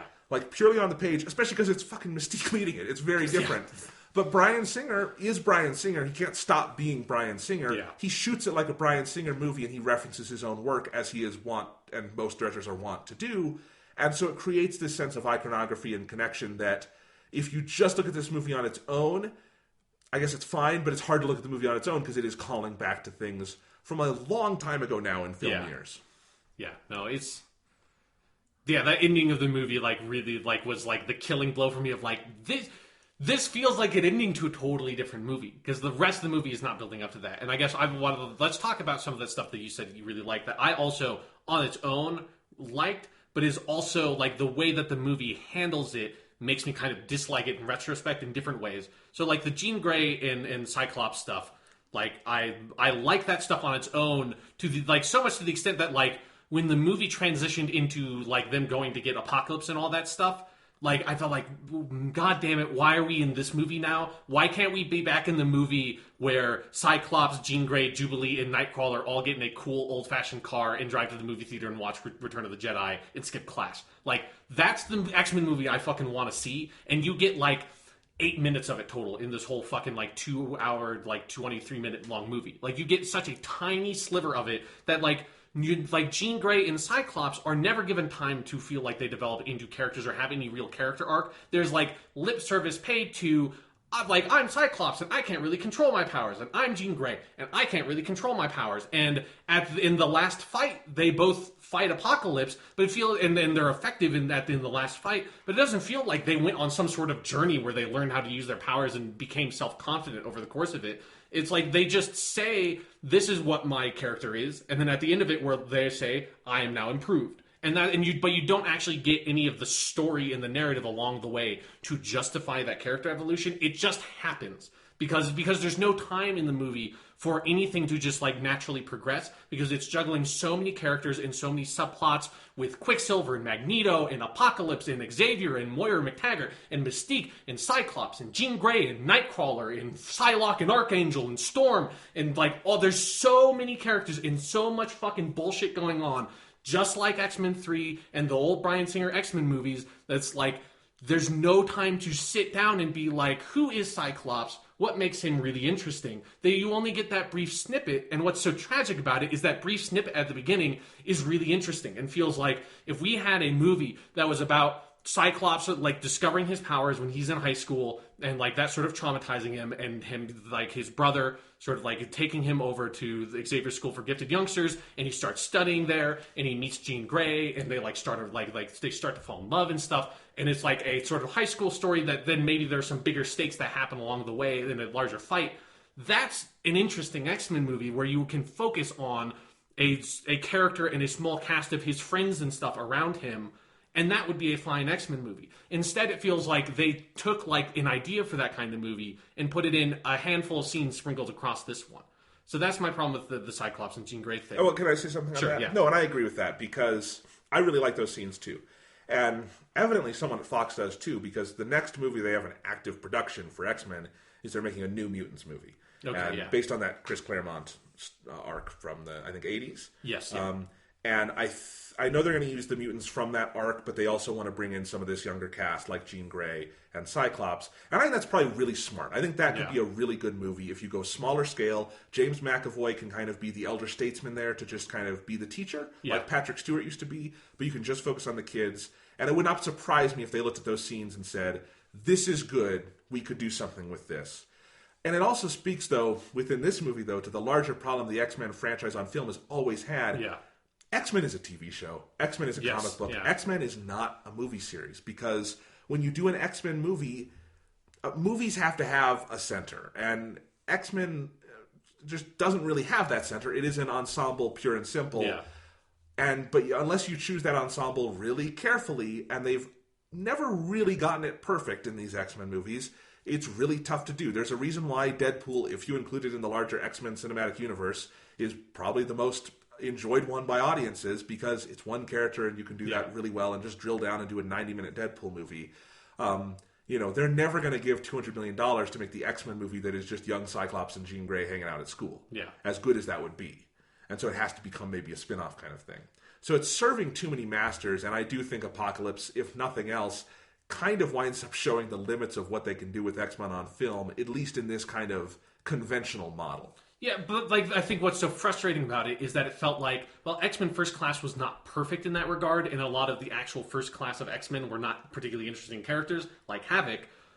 Like that movie did have a heart, which like this movie references, and it's probably the best part of this whole movie is whenever it cuts to scenes from First Class with Xavier and Magneto from X-Men First Class. Their relationship in that movie was so great and so interesting and carried that movie. And while like it had some of those issues with the First Class of mutants, the relationship between Xavier and Magneto was strong enough to carry that movie and like was. And it felt like they had found a way to kind of like fix that problem within that movie. If not, they didn't execute it perfectly. It felt like they were on their way to solving that. And it just feels like Days of Future Past had some of that, but not quite as much of it. But it was still a good movie. But still had like a stronger focus because I think it had a more effective kind of plot center instead of a character center. And then, well, but it still had a character center. It's Magneto. Yeah. It's Professor X. And it's Wolverine. Yeah, but it's less about their character development than it is about like the more like sort of broader plot machinations in Days of Future Past. And like First Class is very much a character piece about those two. Right. And this feels like it doesn't have either of those things because like Apocalypse is kind of whatever as a villain. He's fine. But like the plot of the movie is not interesting in the way that the plot of Days of Future Past or the time travel stuff is inherently kind of like fascinating because it's complex, even if it's complex in structure, if not in like thematic depth or anything. But it has a mystery element to it. It has something for the audience to focus on and to sort of pay attention to. Here, like, Apocalypse is a big blue guy who wants to take over the world. Like, there's, like, he's fine as a villain, but, like, he doesn't hold the movie. And, like, the characters don't have, as I said, they don't have a strong arc, and they don't center on, like Professor X and Magneto are barely even in the movie together at all. Like, it doesn't have that kind of center. And it's tough because the whole time I was watching the movie, though, I can see where they were going with it, though. Like, it really does feel like this is a rough first draft of a script of a better X-Men movie. Because I kept seeing the places where I thought they were going kind of thematically, or they could go, and at some point it got either overstuffed, or they didn't connect the dots. But I can totally see how, okay, your backdrop is Apocalypse, who's the big threat, and you can use that kind of generic thing to tell a more kind of high-pressure story for these characters. That's a really common superhero thing. Yeah. You know, that's the Avengers to a certain degree and things like that, where you have the threat in the background so you can have the characters get together. That's what you need.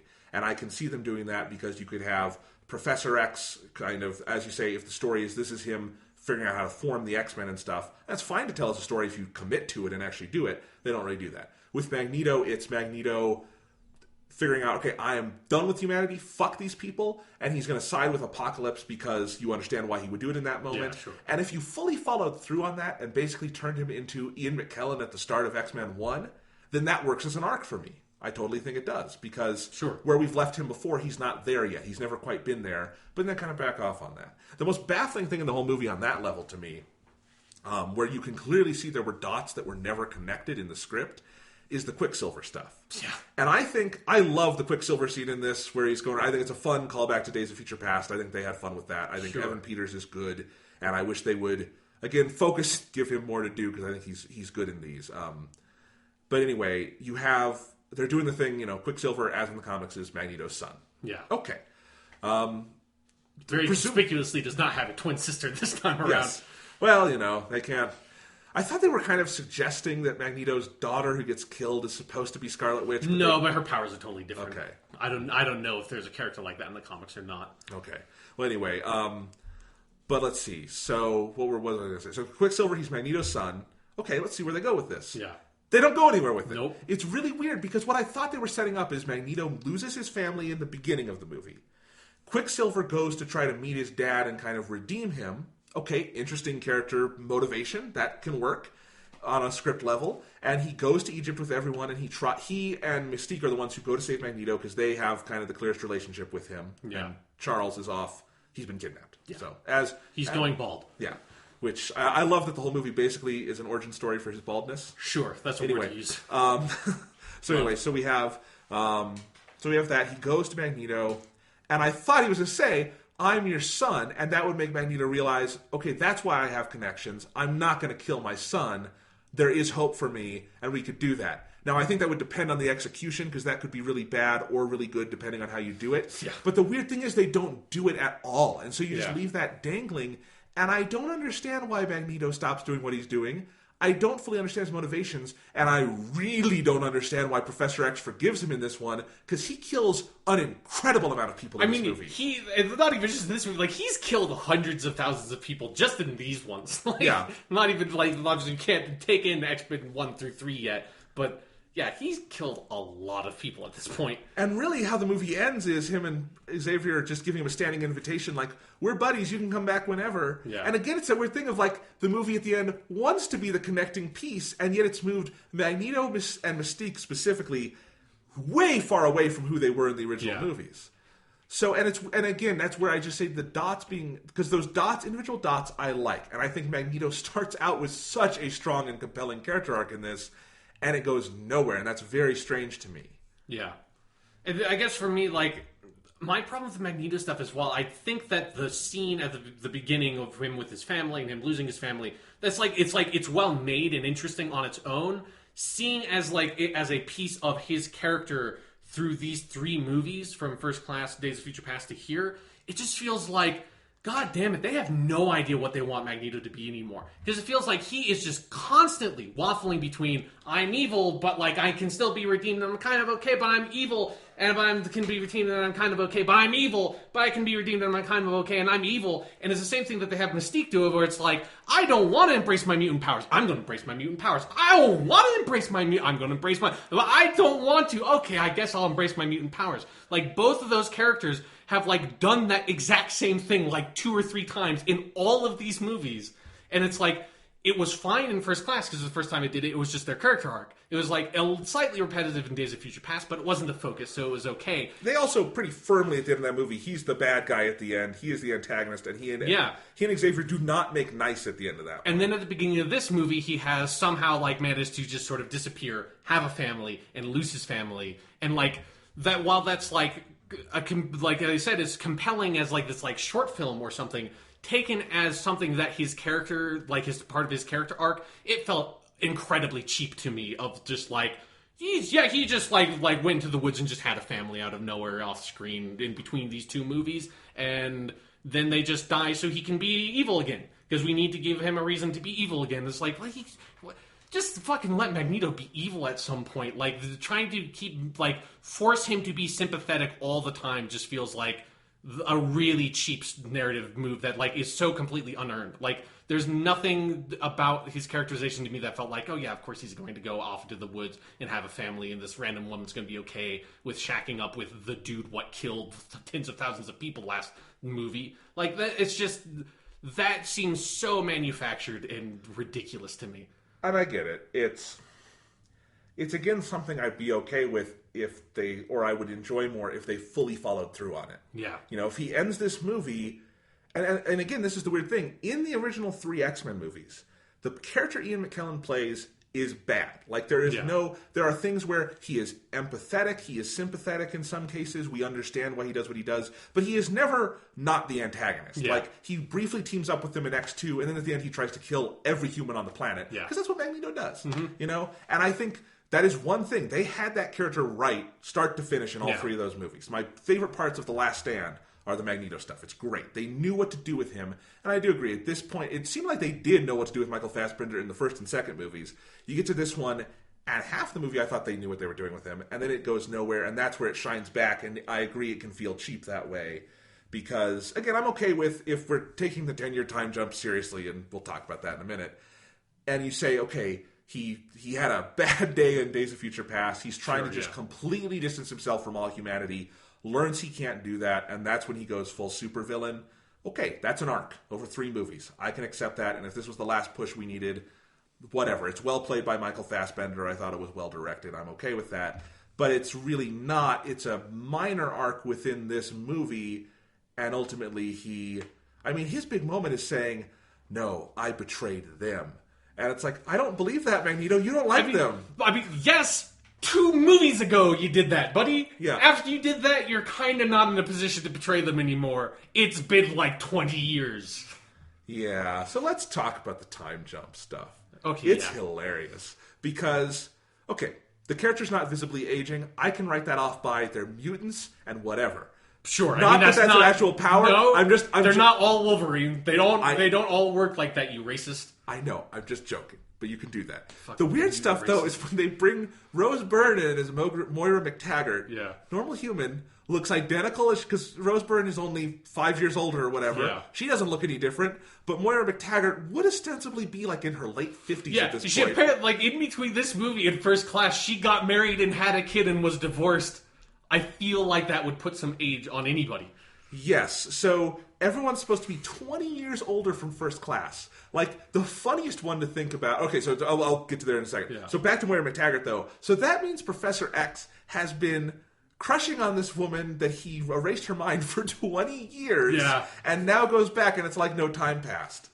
That stuff's kind of weird. I mean, it does when you think about it, though. It really recontextualizes that line he has earlier where he, like, first sees her in Cerebro, and he, like, is like, oh, she looks great. It's like, yeah, no, you're right. She really does look great for this, like, 50-year-old woman. Yes, indeed. So you have that. The funniest one, though, I mean, there's other silly things, like Quicksilver never left his mom's basement. Yeah. And again, none of this ruins the movie for me. This is just the silly stuff. But then you get into, okay, so in this one they've said Alex Summers is Scott Summers' older brother. Yes. So, which is a reverse from the comics, which on its own, whatever, that happens all the time in comic book movies. But what's weird is that if Alex Summers was like 16-year-old Havoc in First Class 20 years ago, that means Scott could not have been born at the time. So Alex would have, like, he would never have, like, grown up with this baby brother. It would have been born after he already became an X-Man. Yeah. That's all very weird. Mm-hmm. But he doesn't look any different. So. No, I think his hair's longer. But again, I don't remember what he looked like in the first movie. So I might be wrong. Maybe he had the long hair then. Yeah, so the continuity definitely, if you get into it, it's a head-scratcher. Yeah. I mean, the one character that is totally fine, does not look aged at all, is Mystique. Because she is like that from the comics. That's fair. Yeah, I don't know what they're doing with Mystique. That is the biggest... let's talk about Mystique.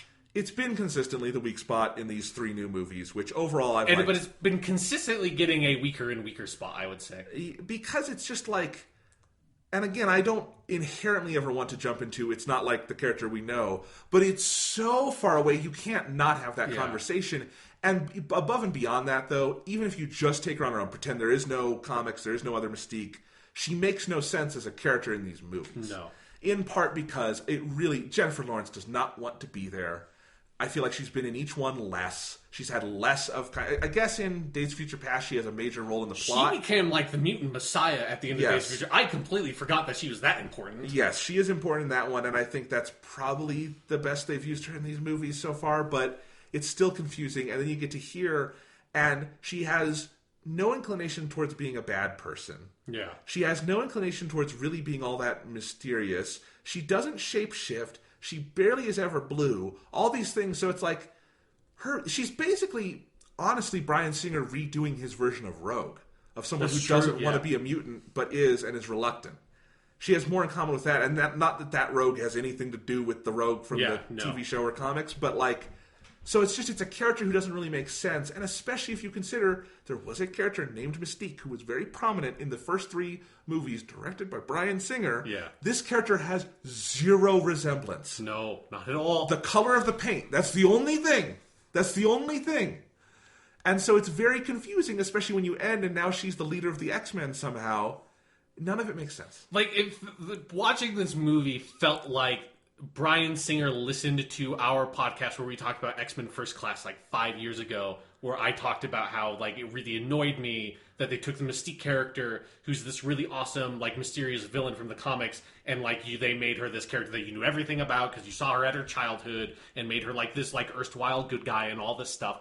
And like he like hates me personally because this fucking movie, it's like she is like the great hero that like Storm and all these mutants look up to, and when they see her, it's like, oh, it's Mystique, it's the great hero. We aspire to be her. It's like, what? It's like the beginning of this movie, like she goes to Germany to find like fucking where Angel and Nightcrawler are in this like weird like mutant fight like thing, and it was like the back of my mind is like, well, I guess, yeah, they're definitely not having Nightcrawler be her kid in this one. When Nightcrawler is Mystique's son from the comics. They're just like not doing that. So it's like, okay, I'll just fine. It would enough time has passed that it totally could have happened, but Fair enough. We're not dealing with that.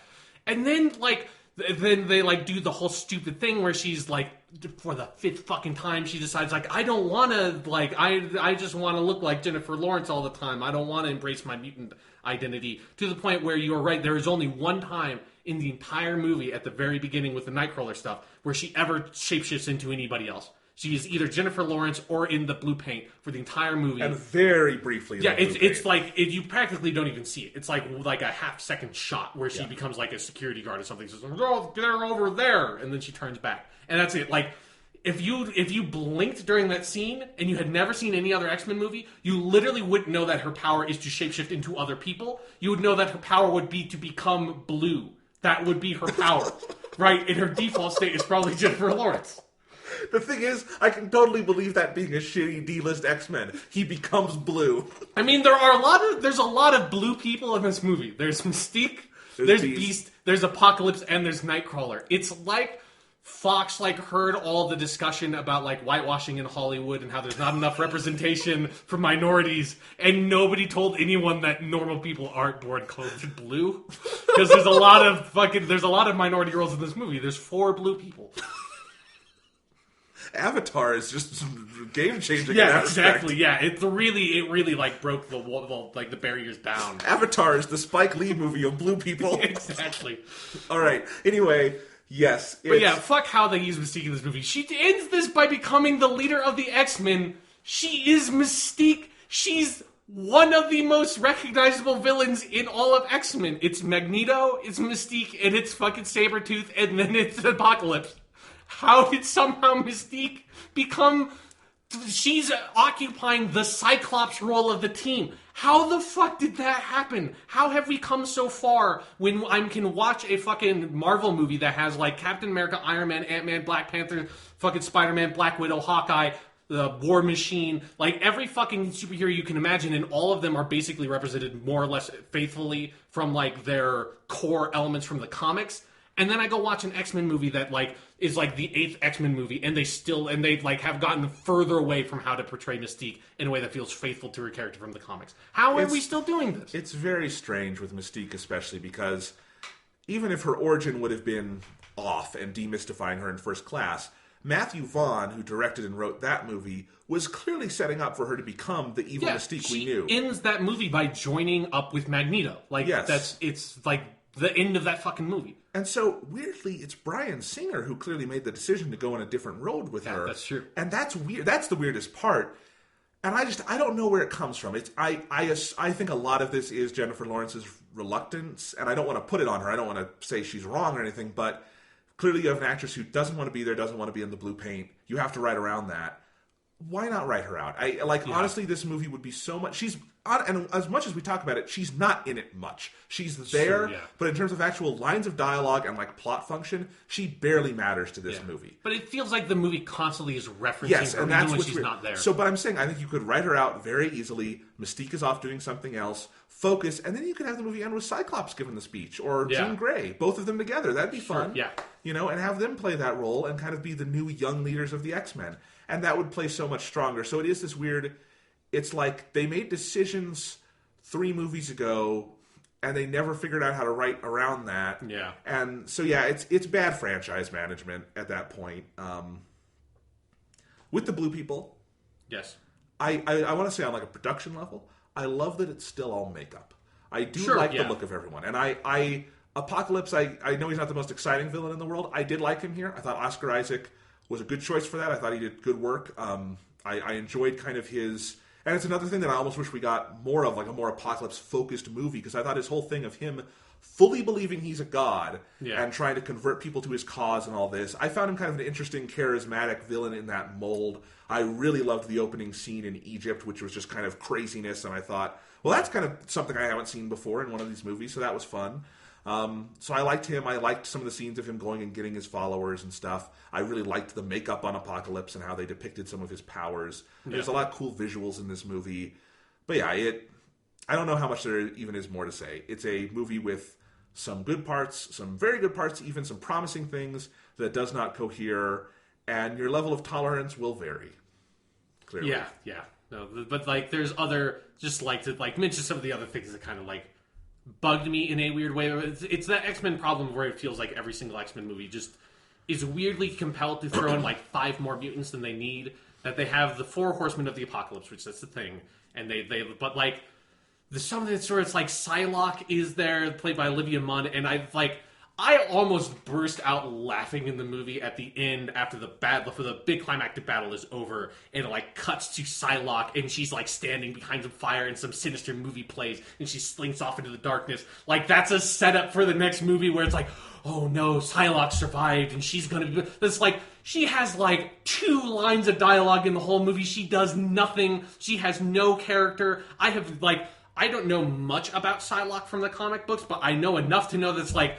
She's not some weird mutant bouncer. Like, she's an awesome ninja lady, and, like, none of that element is there with her character. She's just sort of there, and it just fucking cuts to her and plays, like, this like sinister sting of orchestra music, and she slinks off behind the flames to, like, terrorize the X-Men one other day. It's like, nobody in this fucking theater. Like, I watched this movie with my dad, and he didn't know what her name was. Nobody in that theater that didn't know her from the comics had any idea who that character was. Like Angel in this movie, where they do the Archangel thing, which that's a thing from the original Apocalypse arc in the comics, is Angel loses his wings, and then Apocalypse gives him metal wings and sort of like brainwashes him to become evil and becomes Archangel, which is like a big dramatic arc in the comics because Angel was a character that dates back to the 60s. Here, you just meet this weird version of Angel who's this like German, like the fucking like mutant gladiator dude who loses his wings, and he's just kind of a drunk asshole, and then he dies at the end, I guess,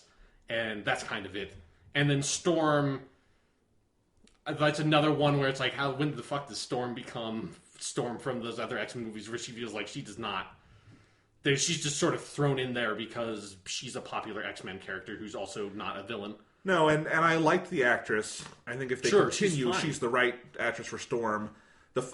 She'd have to. It's kind of funny. You go for the biggest thing. I mean, this is how little they care. She has a strong accent in this one that Halle Berry didn't do. I actually probably like her more with the accent. But I'd like her in this movie. Fine. I think she would be good as Storm in a movie that gave a shit about Storm as a character. Where Storm is like one of the X-Men. Like she's one of the most iconic characters from the franchise. That it feels so weird for her to just be chucked in as one of the Horsemen of the Apocalypse. As sort of an afterthought because I guess they couldn't think of someone else. Yeah, and I mean, she's not a complete afterthought because she is the one who introduces Apocalypse into everything, and she's there the whole time. But it feels like that happens, but then like they don't ever give her a character moment. Really, I mean, she defies Apocalypse at the end, but that's like she hasn't had a line in the movie for an hour and a half at that point. Right. Yeah. So I want to go back to I understand the movie's got issues. I've never said it didn't. Yeah. I think, and I preface this with this: if the many problems in this movie bother you, I 100% get it. And if that cripples the movie for you, I 100% get it. This is not one of those cases where I'm out of step with critics and I don't understand it. Yeah. Like, I don't even know what an example would be, but like, that kind of thing. I have reverses where critics liked something and I thought it was stupid. I don't usually go the other way around. But I honestly, moment to moment, I really enjoyed watching the movie. I have a weird dual reaction. I like Bryan Singer directing superhero movies. I think he's good at it. I don't know if at this point he's good for X-Men. I think he's definitely not. And I think they need to move on from him, and I think they need to get, like when they brought Matthew Vaughn in for First Class, which was a very inspired moment in the history of this series. Yeah. If they could get someone else in like that who can put a new stamp on it and kind of just right the ship, I don't think, X-Men is lost on film or anything. I think, again, as much as we're laughing with the continuity stuff, I don't think it's the biggest problem at the end of the day. It's definitely not the biggest problem with this movie. No, and it's not the biggest, comic book. It's kind of a miracle, frankly, that this is the only comic book franchise with crazy continuity. Yeah. Because that should happen. Just look at the comics right now on Marvel and DC. This is small potatoes compared to that stuff. Okay, wait for Flash Season 7, and then you're going to be ruining the day that they introduce the multiverse in Season 2. Yes. Well, anyway, but no, I think Bryan Singer needs to move on. If he would like to direct other superhero movies, God, I wish he was still doing Superman. That'd be so much better than what we have right now. But they should just make Superman Returns 2. Fuck it. Let's just do it. I'd watch it. Bring Brandon Ruth back. Yeah. He was a good Superman, damn it. He's a good actor. He's playing Adam now. Adam could be in the Superman movie, and he could play both parts. Sure. It'd be fun. Yeah. I wouldn't be opposed to that. Yeah. Anyway, but I enjoyed a lot of this movie. I enjoyed it scene to scene. I liked Apocalypse. I liked the different action sequences. I enjoyed a lot of the characters. It's almost like I thought about writing a review for this movie when I got home, and I realized my reaction is almost non-critical. I don't know. I don't get this way about movies, but I just kind of viewed it casually, and I just kind of had fun with it, and I enjoyed it. But I'm not saying that, I guess, to negate if you didn't like it, but also to say I think if you did like it, I do think there are valid reasons here. I think I thought it moved along fine. I liked a lot of the acting. I liked a lot of the individual scenes. It is weirdly structured where the second act is about William Stryker, and whatever, they cannot get rid of that character. Could have totally been just cut out of the movie, and you wouldn't even notice.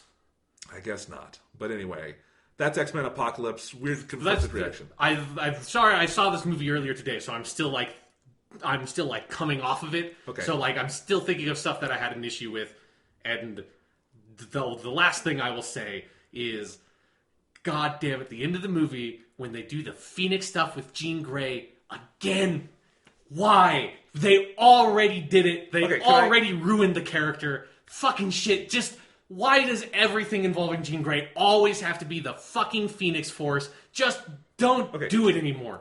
So can I say something and then let you go off on it Yeah, again? okay, go ahead. I know so... X-Men I really only know the movies. I've seen the animated series, like parts of it. I've never sat down and... I did not watch that as a kid regularly. Right. So I've never read the comics, so I don't even know the Phoenix stuff. I don't know anything about this stuff. But I liked Jean Grey in this movie, and at the end, I liked all that. I think actually there's a lot of visually really cool stuff. I like how Xavier is fighting Apocalypse in their kind of mental realm while Apocalypse is fighting everyone else outside. I liked all of that. I liked Jean Grey getting in on that. And the visual of the Phoenix I thought was fine and cool, and it didn't affect... I thought it was a fine ending, but maybe that's... I guess other audiences who don't know anything about Phoenix would maybe feel that way, but again, I don't know anything about that character arc, so what... Well, for me, it's that, it's a couple of things. It's one... I do not want to paint myself as a huge X-Men fan from the comics, because I'm not. I have read some X-Men stuff, and, one of the only X-Men comics that I've, or, arcs that I've read significantly, basically read the whole thing, is the Apocalypse one. And so, I've read most of the, original Phoenix arc, but I don't remember much of it. So I don't want to say this I'm some sort of X-Men expert, but the thing with the Phoenix Force and all that shit with Jean Grey is that it was a very popular comic arc for her when it first happened, and where the Phoenix Force stuff takes her over, and it's all kind of really confusing comic book stuff. I don't remember much of it, but then after that happened, everything involving that character forever now is always the Phoenix stuff. It is always 100% whenever she comes up. It's always about the fucking Phoenix stuff all the time. It so dominates her character. And that's also true of the original X-Men movies, that her whole thing in those movies is that it develops to where she's becoming Phoenix, and then in X-Men 3, that's the whole plot of X-Men 3, is she's Phoenix and she's evil and she kills Cyclops and she kills Professor X and all this stuff, and everyone has to stop her. And it's just at the end of this movie, when it's they have Jean Grey back, and they then do the very explicitly Jean, release your power, just let go, Jean, and she goes ah, and then the Phoenix stuff pops out of her. It's just you motherfuckers, you already did it. You already did the Phoenix stuff, and it's if they even think about doing anything with that in any future X-Men movies, I am totally fucking out. I am done with this whole franchise. I'm not. It's you already did it in your worst movie that you have that's not X-Men Origins. I was going to say your worst movie that you did completely cut out of the continuity, but they cut both of those out of the continuity. But one of your worst movies, you already did the Phoenix stuff because it's a hard story arc to do. I don't think it's that interesting. It's been redone to death. You shouldn't do it. You should just let the character be the character, not be dominated by this whole Phoenix story arc. And so, but then when they just fucking reference it again, you don't need to because you already did it. Just put that away. Because it's also another element where it's it feels another thing the Phoenix stuff is used for a lot is as this very blatant Deus Ex Machina kind of storytelling, and that's very much what it sort of feels like here, where it's well, Apocalypse is really strong. How do we beat him? Well, the Phoenix is really strong. We'll just let her be Phoenix for half a second. It's okay, day is saved, and It's fine. It's fine if that's all it ever is. But since, like, you know, the Jean Grey character is going to, this version of that character is presumably going to continue in the future X-Men movies, if they fucking keep on doing it, I'm going to fucking kill someone. It drives me nuts that they can't just let that character. So just let Jean Grey be a strong telepath who's learning to control her powers. Yeah, like, it doesn't have to be all this crazy Phoenix stuff, especially when you already have done the entire story arc in this same movie franchise. It's not even a reboot. It's the same franchise. Don't cover ground you've already covered. Like, it's crazy to me that they decided to do that. Okay. Yeah. So fuck that Phoenix stuff. Stop it. Let's talk about something unambiguously good. Okay, yeah, let's do that. And I'm not sure there are many more things in this world more unambiguously good than Doom 2016.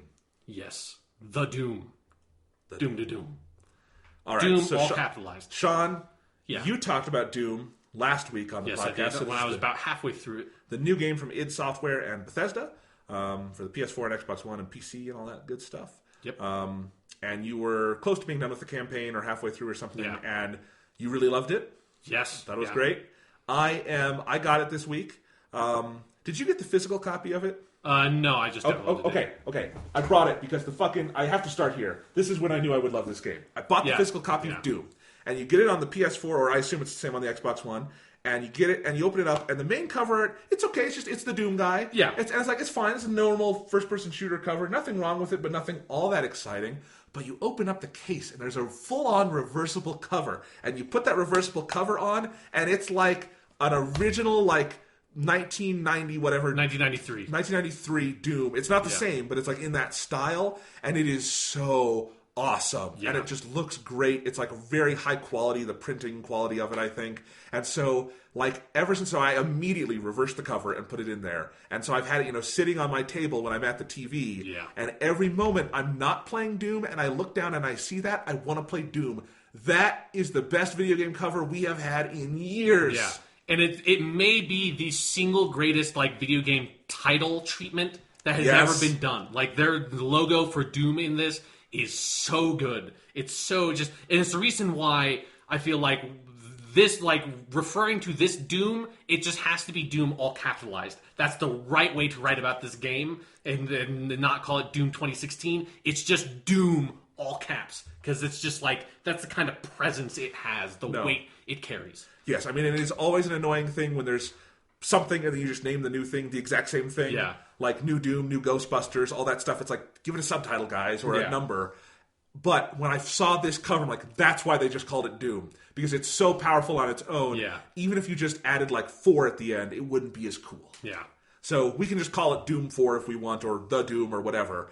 But this is why it's got to be Doom. So it's just the whole thing. It's so awesome. I just want to bring it because we've got to have it out while we're talking about the game. Yes. Because it looks so fucking cool.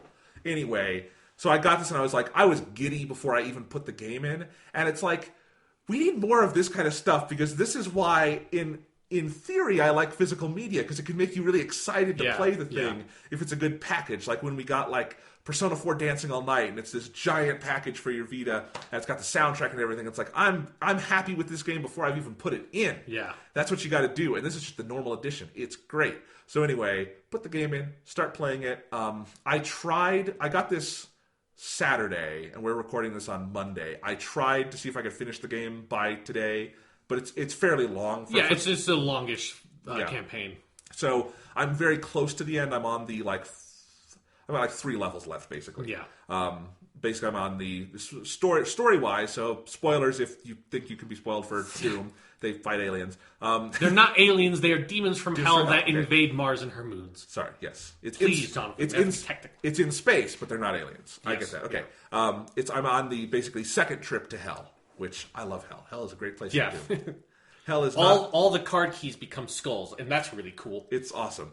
So I'm there. So I'm pretty deep in. My opinions are formed, and I don't think they're going to go up or down one way or the other. Yeah, no, I can confirm, having beaten the game. The game does not get bad at the end. The game just gets more awesome at the end. I don't know how it could get bad. It's such a firm foundation. Anyway, I have been blown the fuck away by this game. So, I mean, history, I guess. You've talked before. You played Doom and Doom 2, and you love those games. Yes. I have no real history with Doom. Obviously, I think anyone who is a gamer knows Doom. It's like it's just in your DNA. It's the granddaddy of first-person shooters. Yeah, so like I've seen a lot of Doom. I've heard the soundtrack. I know the enemies and stuff like that. And I've played some of it. I've just never sat down and like, I'm going to play all of Doom today. I've never done that. So going into this, like I bought this because you said it was really good. It's so good. And it's kind of funny because it got good critical reception, but it wasn't quite as like strong out there as what you were telling me. Yeah. And so then I was like, okay, I got to play this. And again, I don't even play first-person shooters much anymore because there's not a lot of great ones out there anymore. Yeah. So got Doom, started playing it. Like from moment one, this game is so inspired. God. It is visually just masterful. It is one of the most gorgeous games of this generation so far. Maybe gorgeous is the wrong word. Visually stunning. Yeah. It's often very intentionally not gorgeous. Yeah, definitely. It's ugly and bloody and grim, but not in like an ugly, gritty Call of Duty way or anything. It looks like Doom made in 2016. And it's got these incredible environments that you move through. It's got unbelievably good combat. The guns and the gun balance and what you have and the enemy types and the way they gradually add in these new enemies and build it up and up and up. And, you know, there are combat arenas that are almost like puzzles, just figuring out what gun do I use in what spot at what second so I can fucking survive this damn thing. It's like that. But then there's also exploration. And I could totally tell you could spend a month with this game, spend a couple of days on every level, and just kind of wallow in it, and you would have so much fun because every level, like, you know, a classic Halo game by Bungie, is just so... Or like old school Doom. Old school Doom. It's just so in-depth and so fully fleshed out and developed. It's so fun to play. And while the story is not like the main thing to talk about with this game, it's really good. Like, for what it is, it's very funny, and it is very self-aware of the conventions that Doom invented and the conventions that have come since Doom was released. Yeah. And I think it's very interesting how it plays with all of that, but while telling a good story on its own that has a certain amount of intrigue, that moves you from place to place without it feeling like a series of fetch quests or something. It never feels like you're going somewhere just for obligatory reasons. Yeah. Even though you're getting the fucking different colored keys. It's amazing how well they kind of hide that within the story. But it also does that without an excessive amount of narration. It's very Valve-esque in that there's no cutscenes. It's just people talking to you while you play, that kind of thing.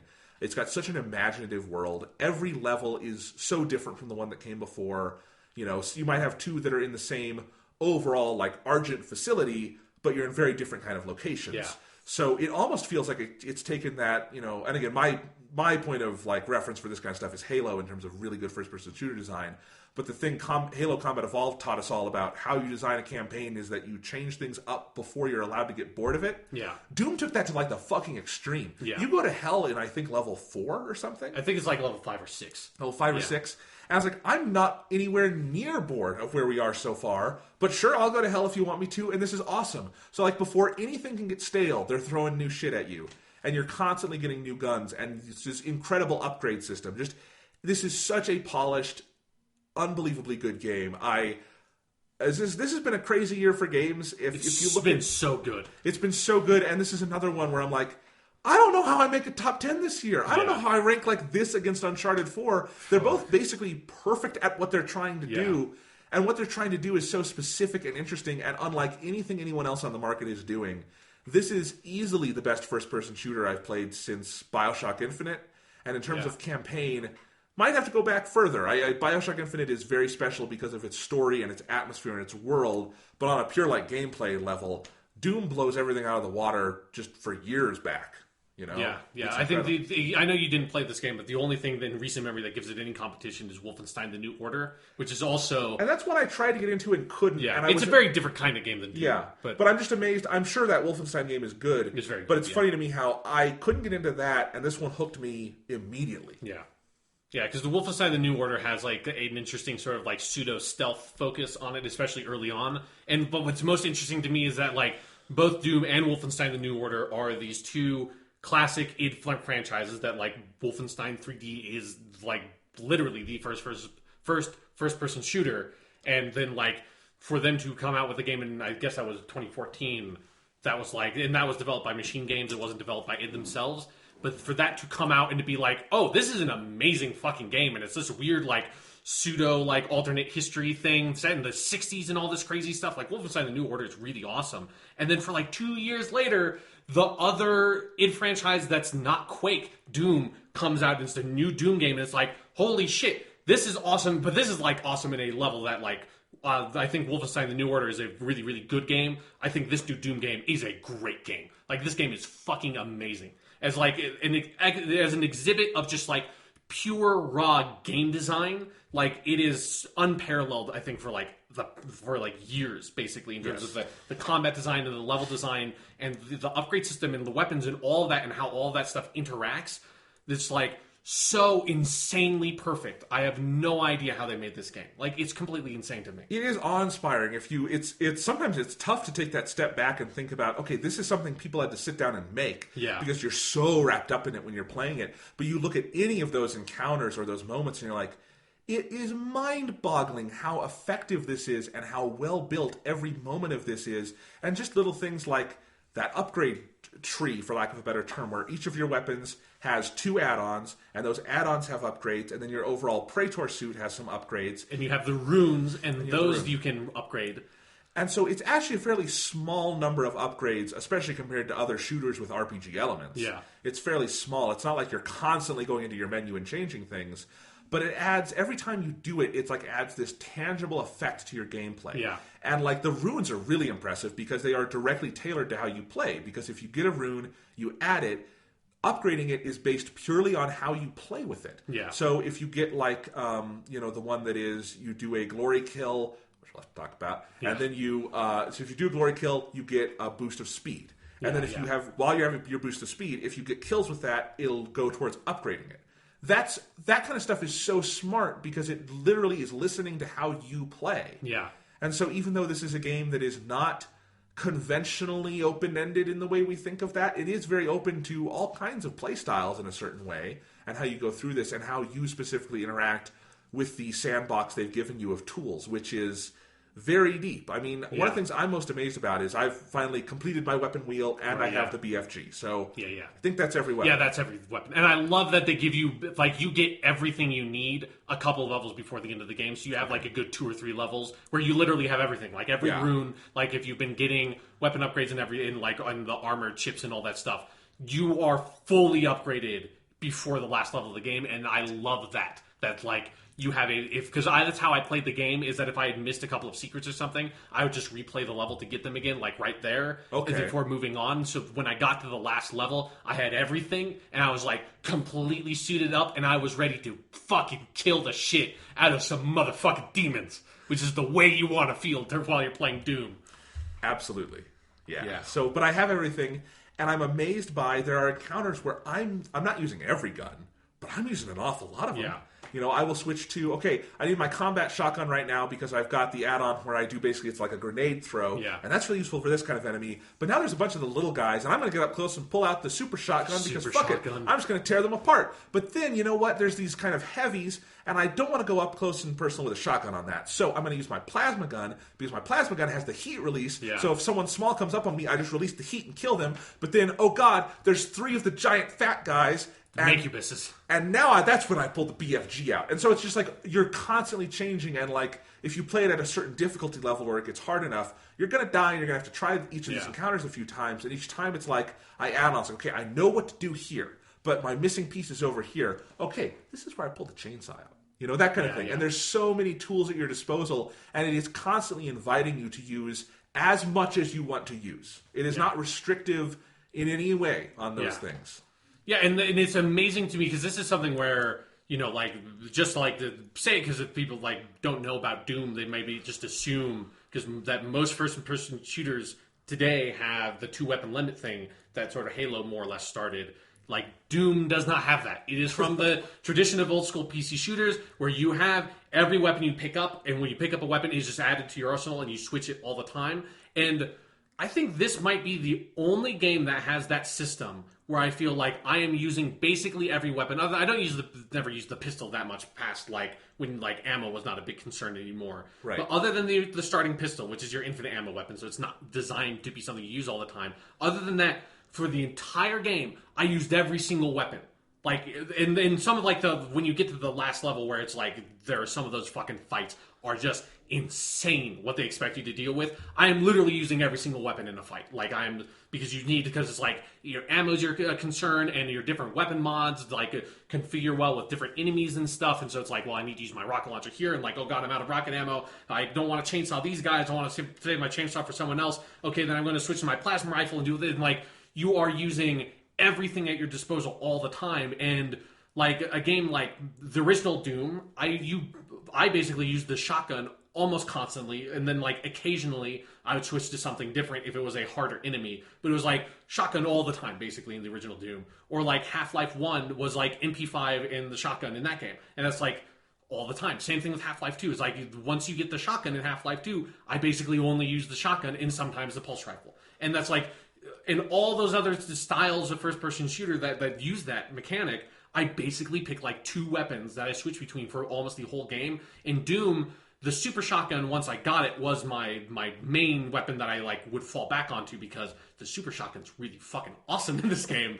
But like there was no fight other than like just like mopping up like small enemies along the way to like a real encounter that I went through only with the super shotgun. Like that never happened. Like I would always have to switch to the rocket launcher and to like the Gauss rifle and then to the plasma rifle or something, and like in the chain gun and like back and forth all the time. Like it's insane to me that it's like, because this game not only like brings back and resurrects some of those like classic design principles of old first-person shooters that on the PC and stuff that have fallen by the wayside since. It's been a long time since those were regularly used mechanics. And it takes those things, and not only does it use them, it improves upon all of that. Like even the health system, where it's like it does not have regenerating health, it uses health packs. But what they do to fix the problem that health packs used to have of you getting into a scenario where you were low on health, and like you would just play the game very cautiously all the time. So like in the original Doom, if like I had 5 health left and there were no health packs anywhere, that was the part in the game where it's like, well, I'm going to stand really far away and shoot stuff with my rocket launcher and not get in the mix. And that's a really boring way to play the game. Doom fixes that by having the glory kill system that makes it so that like basically if you knock enemies into a state of low health, that you can do an execution kind of style kill on them. That's a really quick animation you can do, that when you do that, they drop extra health. And so the enemies become health packs for you. This was the thing that when I first realized, oh, this is a smart fucking game. Yeah. That's when I really got it, because what it forces you to do, and this is something so few first-person shooters do, and yet this kind of first-person shooter should be making you do it, is it makes you aggressive. Yeah. This is a classic shooter with no cover, constant movement, that kind of thing. But as you say, if you had just health packs and nothing else, you would be scared to be aggressive. Yeah. But it wants you to be aggressive, so if you are low on health, you have no other options. You need to go out there and fuck some motherfuckers up and get the health out of them. And it's a high-risk, high-reward proposition, but it really makes you play the game the way it should be played and gets you really into the mechanics. And right off the bat, too, it's really smart about introducing you to everything without anything in the way of formal tutorials. Yeah. Yeah, no, like it's...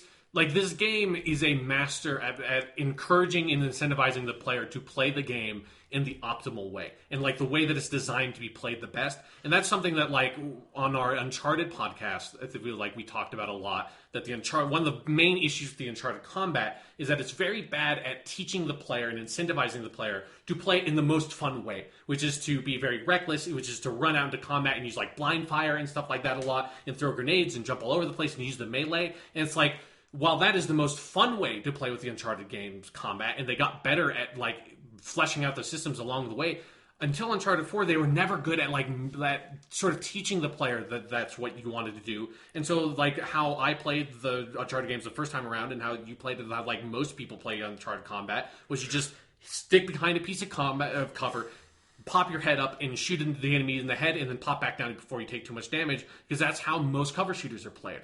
And so like what Doom does is it looks at like that kind of problem that lots of games have, and it just says, well, what can we do to tell the player, hey, use this weapon mod with this weapon, and this is how to do it. And it's like, well, like, let's put this upgrade system that works by you using the upgrades, and that like using the upgrade effectively in a specific way that like is a sort of challenge is what teaches the players like, okay, like this is a weapon that I can use to like I can use the Gauss cannon to kill like 3 enemies in a row if I have them lined up right, and it forces you to use the weapon in that way to unlock the ultimate upgrade. So it forces you to think about how to use that weapon that way. And each level has a set of 3 challenges, and a lot of times it'll be a challenge that's sort of like saying, okay, like trying to get like the death from above glory kill or something on this kind of enemy type, like a Baron of Hell has one of them has like get a death from above glory kill on a Baron of Hell. That's basically the strongest enemy type that's not a boss in the game. And when they do that, it sort of forces you to rethink your tactics and sort of come up with a more interesting strategy about how am I going to fucking, not only do I have to just like take the down to this Baron of Hell without just blowing him up, I need to like take him down into a glory kill state next to a ledge that I can jump off of and get this like death from above thing. And by like layering all these different challenge systems in with the different upgrades, with the runes, with the level specific ones, and then layering it into the combat with the glory kill mechanic and the health regaining mechanic, this game is just so masterful at teaching you how to play it organically through playing the game and not sitting down and tell you just like, this game's more fun if you play aggressively. It's like they don't like try to tutorialize it in any obvious way. It's just like the game is designed in such a way that any player is almost inevitably going to naturally play it in an aggressive, interesting, dynamic style of engaging with the combat instead of trying to be stiff and static, and you're like really incentivized to run around and use all the powers that are available to you at the moment. Absolutely. It is a supremely confident game. Yeah. And confidence is one of those things in any form of art that you know it when you see it. You don't think about the lack of confidence a lot when it's not there, but when it's there and it's really palpable, it makes all the difference in the world. Like, this game knows what it wants to be, how it wants to be it, and how it wants you to interact with it. And it doesn't ever have to come out and say that. It is just imbued with that confidence, and because of that, it is just a supreme pleasure to play. I mean, and I also was thinking about this the other night because I was enjoying the game so much, and everything about it is so good. And I was not looking forward to it before it came out. And that was primarily because I saw like the E3 thing from last year where Bethesda showed it off. Yeah. And I'd seen some of the marketing. I played some of the multiplayer beta. And nothing had me at all interested in it. Yeah. It just kind of looked like a big, dumb, violent shooter. Yeah, I was the same way before it came out. And I wonder, like, for the people... And I don't think it's because the people marketing this did a bad job. I think this is a supremely difficult game to market. Yes, absolutely. Like, how do you convey what this is without sitting down and playing it? Like, it's so tough. And so on the surface, and I think if someone's listening who hasn't played the game yet, I can totally say, okay, it looks like a stupid, big, dumb frat boy shooter kind of thing, right? And it's not. I mean, it's got some sophomoric humor to it and stuff, but it is a very, very smart game in how it is built and how it wants you to play it. It works out, I feel like, your brain and your instincts. Like, it is one of those games that when I'm playing it, I am fully concentrated on. Like, sometimes when I play a game, I have my dog with me, and she'll be, sitting there running around or whatever. And usually I have to keep one eye on the dog, because I don't want her to go, I don't know, drink out of the toilet or something, know. And so maybe I'll be, like, throwing a ball to the dog or something while I'm playing. And that's great when I'm playing, like, Digimon Story Cyber Sleuth. Yeah. I can even do that during parts of Uncharted, because if it's not a combat portion, whatever, I can have Nate stand there and talk to Sully for 5 minutes, and it'll probably just be funny, if anything, because dialogue will pop up. But with Doom, no. If the dog needs me, I have to turn Doom off, because there's no way I can split my attention in the slightest. It's just like, it's completely, you are drawn into it. And I guess I would segue into the next thing. My first reaction after my first night of play with this game, which was like, I finished the first 2 levels or so, is I realized like I was done playing, and I sat down at my computer, and I just brought up Pokemon Crystal, which I talked about earlier, and played a little of that because I needed to decompress. Yeah, I was breathing heavily. Yeah, like I was like shivering after because how I finished the game is I played probably like the last like 4 or 5 levels basically all in one sitting, and that game gets fucking hard at the end. And when I finally beat it, and it was like I had gotten every secret and everything, I was like,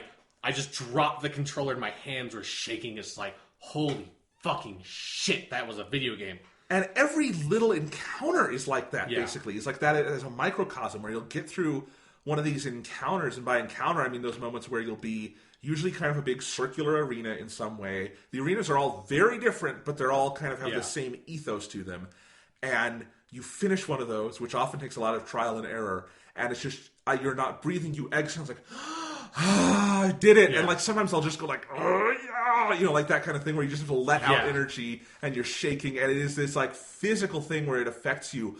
I can't immediately think of another game that has ever done that to me in that way. Yeah, like, it's been a long time since I've played a game like that. And, like, where, like, Doom at its most intense, like, the sign of it being, like, a really great game that, you just get completely absorbed in having to play the combat is that, like, especially near the end with some of those levels that are, like, those combat encounters in the last level are, like, fucking just insane what they expect you to deal with. And one of the great things about the combat design, and this like comes from the Doom era of shooters, is that the enemies do not shoot hit scan weapons, which like a hit scan weapon is a weapon that strikes the target the second it's shot, and it's what like a Call of Duty game, every weapon is just a hit scan weapon. It's like, or like in Halo, it's very easy to tell that the human weapons are all hit scan. So like the battle rifle hits its target, strikes its target the second you pull the trigger, and like that's how mathematically it works in the game. Whereas like a plasma rifle or plasma pistol is not, and that's very easy to tell the difference. In Doom, every enemy uses non-hit scan weapons. So, like, that means that every shot that an enemy fires at you, every projectile, is dodgeable. Like, and you have such a high movement speed, and they give you a lot of vertical movement this time around with, like, double jumps and stuff that obviously was not in the original Doom. That, like, a huge part of the combat is you dodging enemy projectiles and then returning fire. And a lot of times, with the shotgun being such a powerful weapon that you get lots of ammo for, it's a lot of like sort of like ducking around enemy attacks and like going into an optimum range and firing your shotgun at point blank range and like jumping back out. And it's such really active, dynamic combat where there's like, you are not ducking behind cover. That is not how that works. The way you survive is by not getting hit, and you have control over not getting hit. And the effect that had on me in some of those harder fights was like an imp would like pop out of nowhere and shoot a fireball at me, and I would like physically jerk my body as I moved the controller to like dodge the attack, because like I am so in the flow state of playing the game that it's just like I need every extra like centimeter to try to dodge this fireball, because if I get hit I'm gonna die. I have like 10 health. And so even though like I know logically that like that's not going to do anything, my body just reflexively just like jerks to the side for a second when I'm trying to dodge a fireball. And that is something that like I haven't done since like I played like Burnout Paradise or something like that, with the racing game. That's like one of the best racing games I've ever played, that has that effect of like, oh shit, that's that's like oncoming truck, like I need to get out of the way. And it's so fast, and like this really blistering like 60 frames per second gameplay that like you can do what you need to do. And it's like that like I have the power to clear this entire combat encounter without getting hit. Like I can do that. It's not like a demon can't cheap shot me in such a way that it's completely impossible to dodge.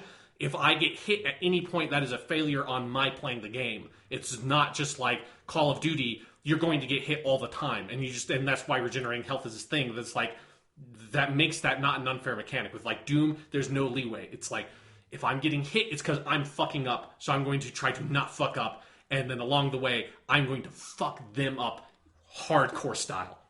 Yeah. Yeah. No, and it makes some of those encounters brutally, brutally difficult. Yeah. There is one that I was playing last night that, no joke, took me an hour and a half to get past this thing. Yeah, there was one in the second to last level that like I probably had to try like 7 times. More than 7 for me, but it was the one in the first hell level, and it's near the end. Big circular. It's the first one where you meet. I don't know what they're called, but they're like the witches of Doom, where they like send these bolts. Oh, the summoners. The summoners. Yeah.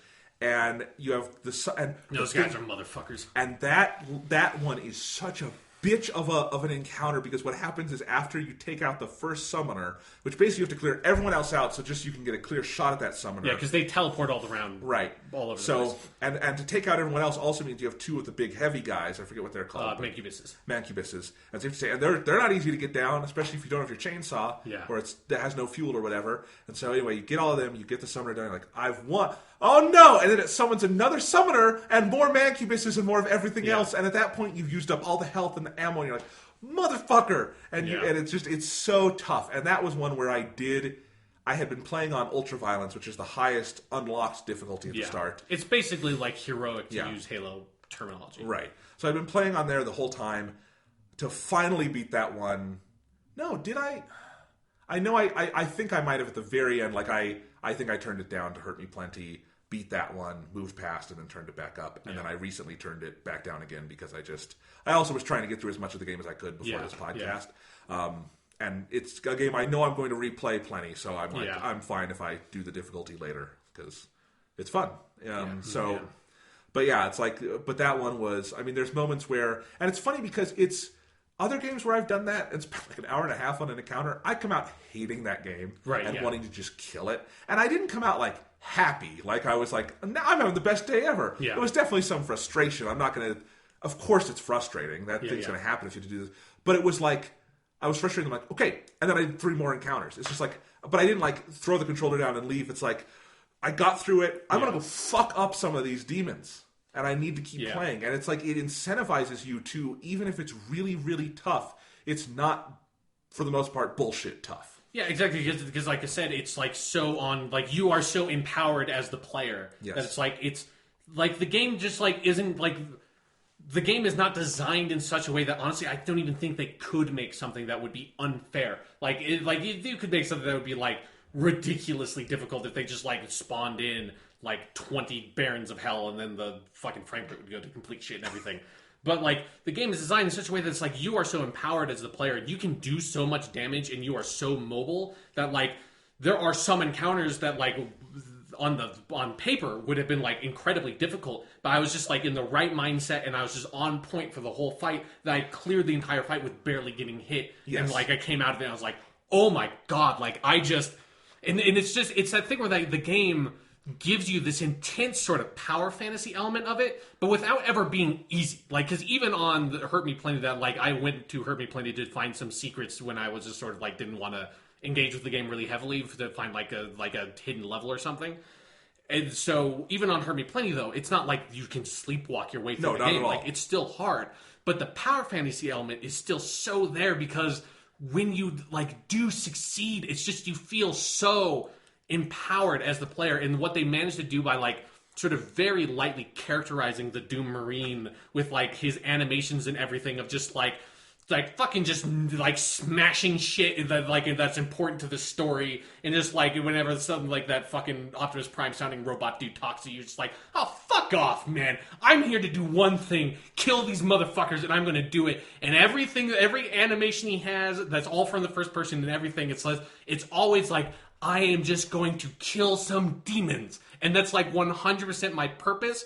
And then especially when you get to hell, you find some of the like audio logs in hell. So great. That's this demonic voice just going like, and then the Doom Slayer came to us and we rued the day that we invited his wrath upon our heads. And you find out what the demons think of you, that like, you are this dude who like 20 years ago or however long it was that like Doom 1 and Doom 2 happened, like, not only stopped their demonic invasion of the Martian moons, but you went into hell and, like, killed their leaders and, like just, like, wreaked complete havoc on hell and the demons, and they are afraid of you. And when, like, they twist that around when you realize fully that, like, you as the player feels completely justified in feeling like this unstoppable badass motherfucker, because it's like, that is what you are. That is how like, even if you died a bunch in this encounter, like, at the end of the day, you walked into hell, and there were 1,000 demons hanging out in, like, that suburb, and there's no population in that town anymore when you, like, fucking drove out, right? Like, that's the reality of your existence. Like, you come in with a shotgun and a pistol, and everyone else is gone by the end of the day. And and by making them demons, it feels like totally okay, because they're hell demons. Like, I'm not going to feel bad about that. I don't have any sympathy for a fucking flying cacodemon monster. I don't give a shit. I will punch his fucking eyeball out, because fuck that thing. It's evil. Yes. The mythologizing in this game of the Doom Marine is just a sublime pleasure. Yeah. Like, from the very beginning. I mean, you talked about this a little bit on the podcast last week. Fucking sarcophagus. You are risen from a fucking sarcophagus. The more you learn about that over the course of the game and how that ties into the main story and everything is awesome and hilarious. All those audio logs are fantastic, and they're so funny. And then your relationship with Samuel Hayden, who is the aforementioned Optimus Prime sounding guy, who is a brilliant scientist who turned himself into a robot, which I love his whole backstory. Yeah, and he's like, they're basically mining Argent energy with this energy that they're like sort of siphoning from hell. So it's like they're inviting the demonic invasion upon them. Yes, and so I love that just every time you're about to get to the conventional part in a first-person shooter where your boss basically tells you what you have to do and why it's important, The first time the Doom Marine just takes the fucking tablet and shoves it against the wall. Yeah. The next time it's like, okay, we have to stop the Argent Energy, but I want to save the system, so bash, bash, bash, and smash it to fucking pieces. And you have that whole level where Samuel Hayden is like, please, you don't know what you're doing. And you're just crippling the energy production, which probably is the right thing to do because these guys don't know what they're doing. But it's hilarious. It's just like he has the Doomslayer, he's got his one purpose, and he's going to do it. Totally single-minded. He is like... But what I love about it is that he is like the slasher movie villain for the demons. It's like, it doesn't matter what they do, it doesn't matter how far they run. It's like he is fucking Jason. He only has one thing on his mind, and he's just going to fucking keep on walking. Doesn't matter what you do. Like, he wants to kill all the demons, and he's just going to keep on going. And you can't stop him. He's just going to keep on coming back, and he's just going to kill you in more and more ridiculous ways because he's getting a little bit bored. And I love when you finally meet Samuel Hayden in person, how completely resigned he is to like, I've got some supplies in my office. Here's what we need to do. You destroyed my energy, but we'll talk about that later. It's like he's completely realized what this guy is. And he's like, let's just finish the job. Yeah. It's hilarious. And it's funny that, we're going to have to talk about the different ways this approaches shooters in this era. But that is one of the most amazing things is that we've been on this arc of having the silent protagonist, which is originated by things like Wolfenstein and Doom, in a first-person shooter. Back when you couldn't have anything but a silent protagonist, right. Like there wasn't even voice in games really back then. Absolutely. On to stuff like the progression of Halo, which starts with kind of a version of that in the Chief, who is more and more characterized until he's talking in the levels in Halo 4. Yeah, while you play as him. Right. And that's a cool progression, and I think for things like Halo 4, Bioshock Infinite, any of those games to work... Like the Far Cry games you have to do that. Yeah. But it is interesting that Doom says, no, fuck that. That's not what we are. Yeah. That's not what we're going to try to be. And they have something so entertaining and interestingly dynamic while being traditional in some way. It's very interesting. Like, because of when it was made... This game, just by employing certain old archetypes, feels totally radical. It's strange. And it is radical in other ways, the way it marries like that modern kind of progression system with a more traditional combat flow. Yeah. It's very revolutionary, I think, in how it's mixing those things. But what I really like about how they handle that silent protagonist stuff is that the way it used to be done, and it was done for a long time, like up through like Half-Life and stuff, was that like the silent protagonist was not just a silent protagonist, but a featureless protagonist. That's like, you played Gordon Freeman in Half-Life and Half-Life 2, and he was a theoretical physicist that worked at Black Mesa, and they were doing experiments, and it went wrong. But, like, Gordon Freeman isn't a character. And, in fact, that's one of the weakest parts in Half-Life 2 near the end, is that they tried to sort of, like, I think his name's Scott Breen, like, it's the, like, human administrator that the Combine have at the end of Half-Life 2, says, like, this sort of, like, weird one-off line that's kind of lampshades one of the game's narrative issues, where he's like, Gordon Freeman, like, who are you? What do you do? Like, you think you're a creator, you don't create anything, all you do is destroy, and it's sort of like trying to, like, paint, like, make you think of Gordon Freeman in another light, but it's like, Gordon Freeman is never characterized, and even like the characters around him in Half-Life 2, like Alex Vance, have smart writing and great performances, and is a strong feature of that game. But her reactions to Gordon Freeman and stuff never make Gordon Freeman have any sort of personality. Like, he is a silent protagonist and a featureless protagonist, and those games are designed in that way, and it's fine. But what Doom does is so smartly is that nowadays, I think we just don't expect that, and we don't want that anymore in the way that most first-person shooters deal with it. Like, Far Cry 3 dealt with it, Halo 4 dealt with it. Like, there was a whole generation of shooters that have started, like, in 2012, that started really doing this, where you have your first-person shooter protagonist not only have character, but they are talking, and they're talking while they are playing, and it was like, and that used to be, like, a big faux pas, that was like, you don't want to break down that, like, Avatar feel of, like, where I'm immersing myself in this character is representative of me, and so you wouldn't want the character to talk. And they said, fuck that, like, let's just... It's so hard to tell a story where the protagonist of the story is nothing. Like, you need to have them be a character of some sort. And so that the solution to that was just to make them a fully featured character, have them have dialogue, and just do all that, have them have character arcs, and that's worked great, like, with Bioshock Infinite. And like, the stories in Far Cry 3 and Far Cry 4 aren't amazing, but the aspect of them is well done.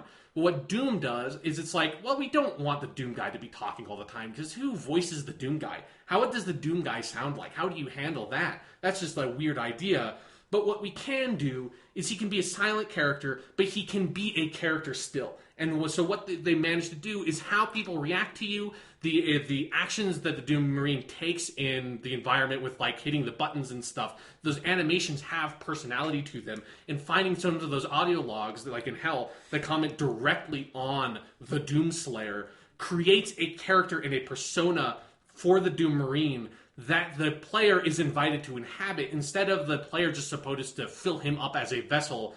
Because in that way, the game designers can't expect what the player is going to bring to the character in that way, and can't design their game to sort of account for that. Whereas they like create this persona and invite the player to inhabit him, and that persona is this unstoppable juggernaut that is going to just destroy everything in his path, and that is this incredible power fantasy that is encouraged by the gameplay. And so that's like the huge difference between this Doom and the original Doom in terms of the storytelling stuff, is that like the Doom guy in Doom 1 was nothing. The Doom guy here, I feel like I could write a small essay on him and like who he is and like his personality and his narrative function in the story. And that's amazing because he never utters a single word. No, there is so much personality and color and life to everything in this game. Like the actual narrative thread with the Samuel Hayden and Olivia, whatever her name is, the kind of villain. It's thin by certain standards, but it's actually very fleshed out if you look at it. And the whole world is so fleshed out. Like, I haven't taken the time to read every codex entry I've gotten, but when I've read them, I've enjoyed them immensely. And it's clear so much thought went into every little detail in this thing. Yeah. And it makes such a difference, because even if a big complex story isn't being told, I'm getting way more of what I consider to be kind of artistic narrative worth out of this than many recent games that sort of try to do way more than that. Yeah, you know? Yeah, and like some of the codec entries and stuff, the text things you find, there is this really fun other like sort of background setting element of the story that is like this really weird sort of like satire of corporate culture, where like this whole business that has built its foundation upon going to hell and stealing hell energy, and like the weird corporate interface with demons and stuff, where it's like sort of reflects back on the way that like corporations cannibalize their own employees. Like in this case, it's sort of like literally. And there's some moments that like are like really subtly incredibly funny, and the one that stuck out to me the most is near one of the last levels. I think you probably would have played through it by now. There's that hologram dude that like pops up all the time. That's this like corporate spokesperson, has like that very cliched voice, and he's just constantly talking about stuff that's like random corporate stuff, and you usually don't pay attention to him. And over the course of the game, the more and more you see that hologram pop up, that's just like spouting off random lines to like the presumed employee that's in the area, that slowly become more and more insane. Where like one time he's like, please, if you've like blah blah blah blah blah blah blah, then report to Section 2 and discuss this with the White Council. And it's like, the what? Like what the fuck are you talking about? And then eventually near one of the last levels, I walked past him and like I didn't register it at first, and like was finding a secret, and then I came back to this room and I realized he was just chanting like demonic Latin in that exact same voice as like Necronomicon ex mortis val coran shabmakaramar. And it's like, what? Like he's just speaking like demon language now. It was like, but in that exact same tone of voice. And like I had to pause the game because I was just laughing so hard at the delivery of it and how subtle it is in the background, because you don't pay attention to it. And it's like, it sounds like gibberish, and in that instance it like is literally just spouting out demonic gibberish at you. It's fucking hilarious. No, it's a game with so much, as I said, character and color to it. It is so enjoyable to just inhabit this world and have fun with it. And that the game doesn't take itself seriously, but takes everything just seriously enough that it's fun and weighty and just has meat to it all. I love it. Man, okay, the gore level in this game. It is a beautiful symphony of violence. Man, yeah. I mean, I've been trying to think about this because I feel like obviously there is something sophomoric about having violence this level. Yeah. But there's also the specific way it's implemented, I think, is more interesting and fun than something like Gears of War. I don't know. Sure, like I'm thinking about how this game feels like it belongs in this moment in gaming and feels relevant, whereas I'm looking at everything for Gears of War 4, and that feels like a game that is going to be very out of time when it comes out. Yeah. What's the difference, would you say? I think it's a tone thing overall. Because, like, Gears of War is so deadly serious about itself. Like, think back to the fucking Mad World trailer for Gears of War 1. That, for me, that's, like, the flashpoint for how Gears of War wants to carry itself. And how a lot of the audience at the time, and, like, hey, I was fucking, like, 13 when Gears of War 1 came out. So more like 13 or 14. Like, I thought the Mad World trailer was cool when I first saw it. And now thinking back on this, like, man, that is extremely lame. Like, how lame is that? Because it is, like, Gears of War is a really fun, like, incredibly important and greatly designed game. But at the same time, its tone is that sort of very juvenile, like, taking itself very seriously, 90s comic book style of, like, extreme violence and, like, burly, ridiculous male protagonists. And there's, like, one female character, and she's kind of in the background. And the most you really, like, get out of her is the fucking Marcus Phoenix going, Anya, all the time. And that's it. And it's like, that's like what those games are. Whereas like Doom, like I said, like it has this corporate satire and this sort of like satire of first person shooter campaigns in general. And it has this like bright, colorful aesthetic. And it just, and the music is just like, it's not trying to be like somber and stuff like that. It's just like, and it's just like ridiculous fucking, the like most like hyper industrial metal music you could. I don't know where the fuck they dug these people up that like did the music for this game, but like they deserve, I think, all the accolades in the world. I think they were in sarcophaguses too. Yeah, they were entombed in stone sarcophaguses in hell, and during the process of this game, they rose them up in some sort of demonic fucking enchantment or something. Because it's like the music is great, the way the music is incorporated, where like it will fade out after a combat encounter, then come back in when you've gone to a next combat encounter.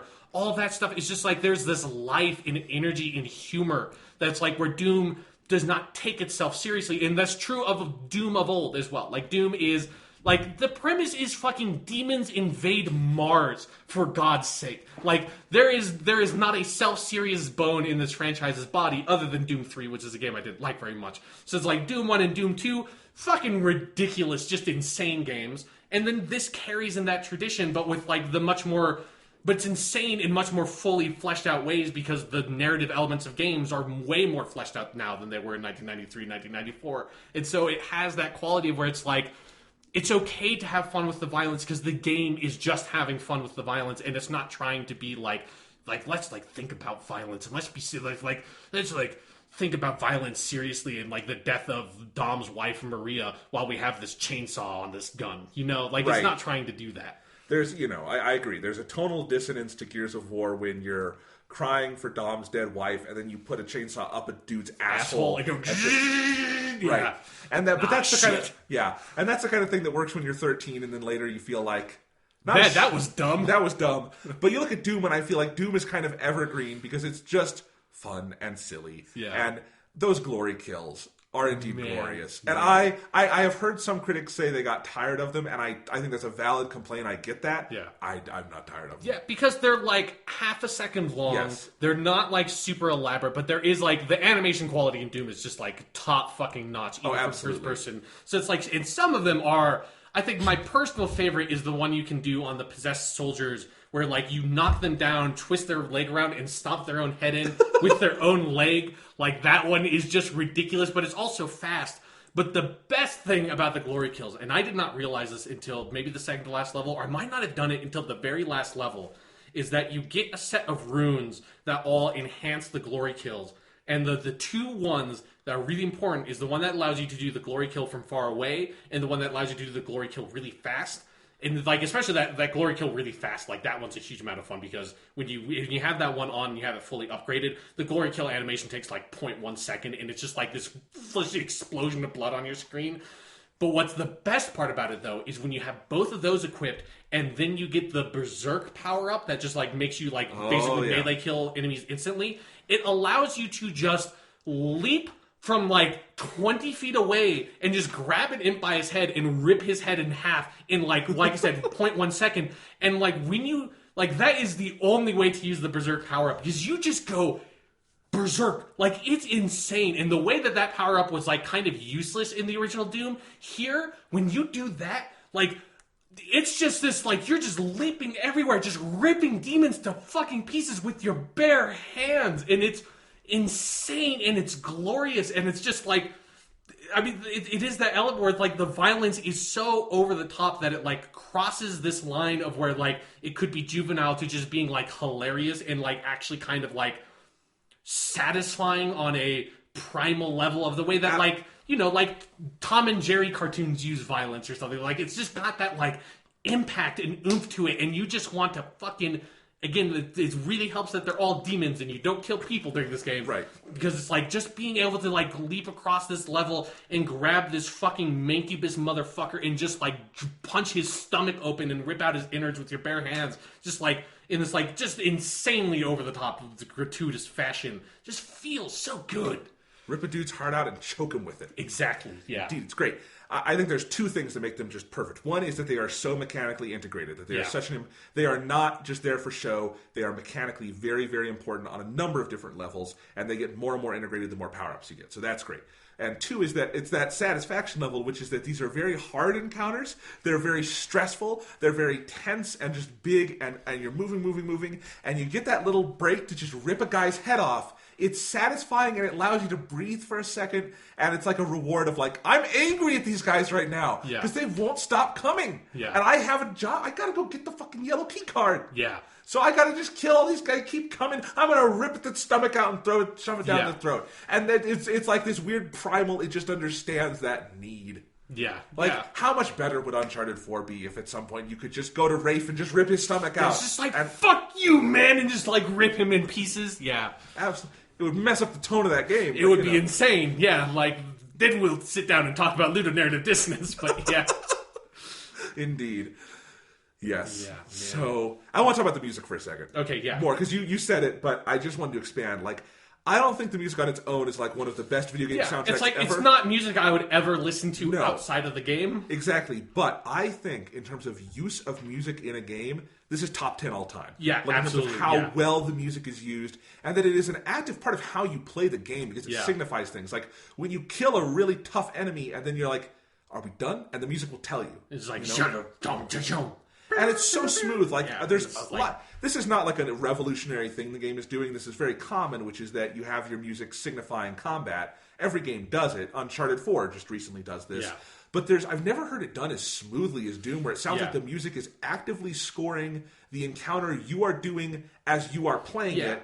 And so, like, as soon as you're done, it ends, and it's never abrupt. Like it's just. It doesn't like just cut off or anything or fade out. Yeah. It knows how to do it, and it'll even kind of build when there's like one enemy around. It's just the whole sound design is incredible. Yeah, and it's something where it's like most games, or like basically every game has that element to it, but most games it feels like, okay, now the combat song has played, and then like after that, like the environmental walking around music plays. But with Doom, what they do is that like it feels like it is just one continuous song that is just like happens to be written exactly the way you are playing the game. That it's just like, and even stuff like I love the way that the music sort of like ducks down and becomes sort of like techno when you go into your map screen and stuff like that. Yes. And then like comes back out. And it's just like the way that that music flows from the environmental stuff into the combat stuff, because like each level has like what is basically feels like two long tracks that like build into one another as like you are doing different things, and one's like the quiet music and one's the like shit is going insane music, and it's just like the way it cuts between those is so incredibly seamless that it does feel like it's a different level of that sort of effect that every game has of, you know, like my favorite are games like Skyrim and stuff that have that, but it's a huge open world game. So sometimes like you're just walking around and then all of a sudden it's just like burr, burr, burr, burr, burr, and it's like that soft horn theme that Skyrim plays all the time. You're walking in the mountain, and all of a sudden you haven't seen anything different, but apparently there's a wolf like 500 feet to your left in a cave that you can't even see that you just triggered, and it just goes bum ba-dum ba-dum, and heavy drums start playing. You're like, what the fuck just happened? You don't have that sort of like incongruity with the music here. It's like the music is always playing the way it needs to be played. That is like when it's quiet and it's building, and then when it's like shit pops off and you like go to a gore nest and rip the gore nest apart, and then it's just like and then like fucking demons start popping in from everywhere. But then the other thing that the music does, that like the sound design in this game is also just insanely good. I think this is the first game since Halo 4 to top Halo 4. Yeah, it's just like the weapon sounds and everything are so meaty. But going back to the glory kills, one thing I love about the Glory Kills is how they integrate with the soundtrack of the sound design of like the impact of you, like, because a bunch of the Glory Kills are like you punching someone in the face and ripping their arm off and stuff like that. And there's a sound design to the impact of you punching enemies that almost feels like it's a heavy drum beat, and there's a rhythm to it that, especially if you get like a series of weak imps and like enemies and stuff like that you're dropping into Glory Kill state really quickly, and then you're just doing like Glory Kill after Glory Kill after Glory Kill, and you're just chaining them together really quickly. There's this just incredible rhythm to that where it's just like bum bum bum, and you like rip a dude apart, and then you do the, like, transition to another guy, and this guy it's like bum crap bow, and then shut ba ba ba ba ba, and you it's like all these different animations that are playing that have those different impactful drum like set like rhythm like sound effects to them. And but then also as you do Glory Kills, there is this like high screeching wail that starts building in the back of the soundtrack, and then like the longer you do it, like the more prominent it becomes. So it's just like this insane like percussive frenzy of just like bum bum bum bum bum bum bum, and it's like this wail just and you're just ripping people to fucking shreds, and it's like in the background it sounds like the Alien trailer or something is playing, because you're just like, it's just like it replicates this effect of you having some sort of blood frenzy, and that's like that quality of that when I was talking about the Berserk power up with those runes, where you're just doing Glory Kills one after another in like fractions of a second. There's this incredible rhythm to that where it's just like you feel like you are going insane and like just reveling in the violence because of the way that it's incorporating with all the production elements of the game, with the animation and the sound design and the music all just coming together just like perfectly. Absolutely. It's a big reason why I think it has that physical, like that physiological effect of you get, really into it where you'll almost like stop breathing. Yeah. And then you're allowed to breathe. Like when I go to the gore nest and I rip the heart out and I pull it out and I hear the bada bada bada, like that starts. Yeah. It's like I take a deep breath. I'm like, okay, we're doing this. We're doing this. Pull out the super shock and it's like boom, boom. Yeah. It's like, and you start that, and then you're in a certain rhythm with the game, and then when it's done and it exhales, you exhale. Yeah. Like you are completely in sync. Now, the sound design, it's not just good quality. It all sounds great, but the mix and everything is insane. Like I've been playing this with my PlayStation surround headphones. Right, yeah. Oh my God. It's almost too much at times. Yeah. Like it is such a complete audiovisual assault. And we talked about the audio, but the visuals, like on a technical level, this is unbelievable. Yeah. I mean, it's running at full 60 frames per second. I've never seen a hiccup in that. No, yeah, it is fucking solid. completely smooth. And it looks really, really great. Like I think this is the first 60 FPS game of this generation where the visuals also have like a really just high resolution to them. Yeah, definitely. Like if you look at other ones like Halo 5, Halo 5 is a great looking game. It basically looks like Halo 4. Like it's not a big step it looks like a better looking Halo 4, but Right. it does not feel like the jump from like Halo 3 from Halo 2 or something like that. No, this feels like a full on next gen game, and it happens to be running at 60 frames. It is technically pretty flawless. I've had a couple little glitches where it has crashed on me twice while reloading a checkpoint. Yeah, it crashed on me once while I was reloading a checkpoint. Which is scary. Yeah. But it didn't break anything, so that's okay. And I guess the save, it knows, which levels you've unlocked, so it wouldn't be disastrous. But still, it was a little scary. But other than that, no hiccups. It's amazing. Also, on like the graphics department, I like the environments look great, but I also think they did an outstanding job with the enemy design. Which like basically every enemy type, with like maybe one or two exceptions, are from Doom 1 and Doom 2. But the way they sort of have like fully realized them, it was something where it was like, one of my favorite parts of playing the first half of the game, while they're still introducing new enemies a lot, was like, for someone who's a fan of those first two games, being like, oh man, I can't wait to see what a Pinky Demon looks like in this game, or I can't wait to see what a Cacodemon looks like when you find them. And like their visual design and like the visual design of Hell in general is so in sync with how like it felt like they were designing it back in Doom 1 and Doom 2, but like it is fully brought to life with obviously the full graphical power they have today. I love the Hell sections. Like they look like the greatest like amusement park ever. And like a heavy metal album come to life. Yeah. It's like the amusement park or heavy metal album version of Hell, and it's just so fully realized. Like I've been playing this and Overwatch at the same time, and a lot of the Overwatch maps are like great amusement parks. Yeah. Like that you go through. And between that and this, it's like I never need to go to an amusement park again because these games just have it down. It's great. So yeah, and since you've been to Hell the second time, you've seen the Titan map or whatever, where you spawn in and you see this massive fucking just skeleton just stretching into the distance, and you go into its mouth to go into the level. That is I want a poster that is just the opening shot of that level. It is such an incredible vista, and it's so what Hell should look like. It's in that heavy metal kind of sense. It's perfect. It is both silly and just completely lovingly created. Yeah. Oh man, just a brilliant game. Yeah, I don't know if there's anything more to say about it, but it is just a masterfully designed game, and it's a game that I just finished it a couple of days ago with the full platinum and everything, and I still I really want to go in and do just a nightmare run on that thing on the hardest difficulty. Yeah. And just fucking get back into it because the combat is just that good. No, I mean, I've been rushing sort of through the campaign to try to finish as much as I could for this discussion, and I'll probably finish the campaign tomorrow night. And then I really look forward to just going back and just leisurely going through each level and just having fun finding the secrets and stuff, because the ones I've found so far, without going too far out of my way, I guess, have been a lot of fun.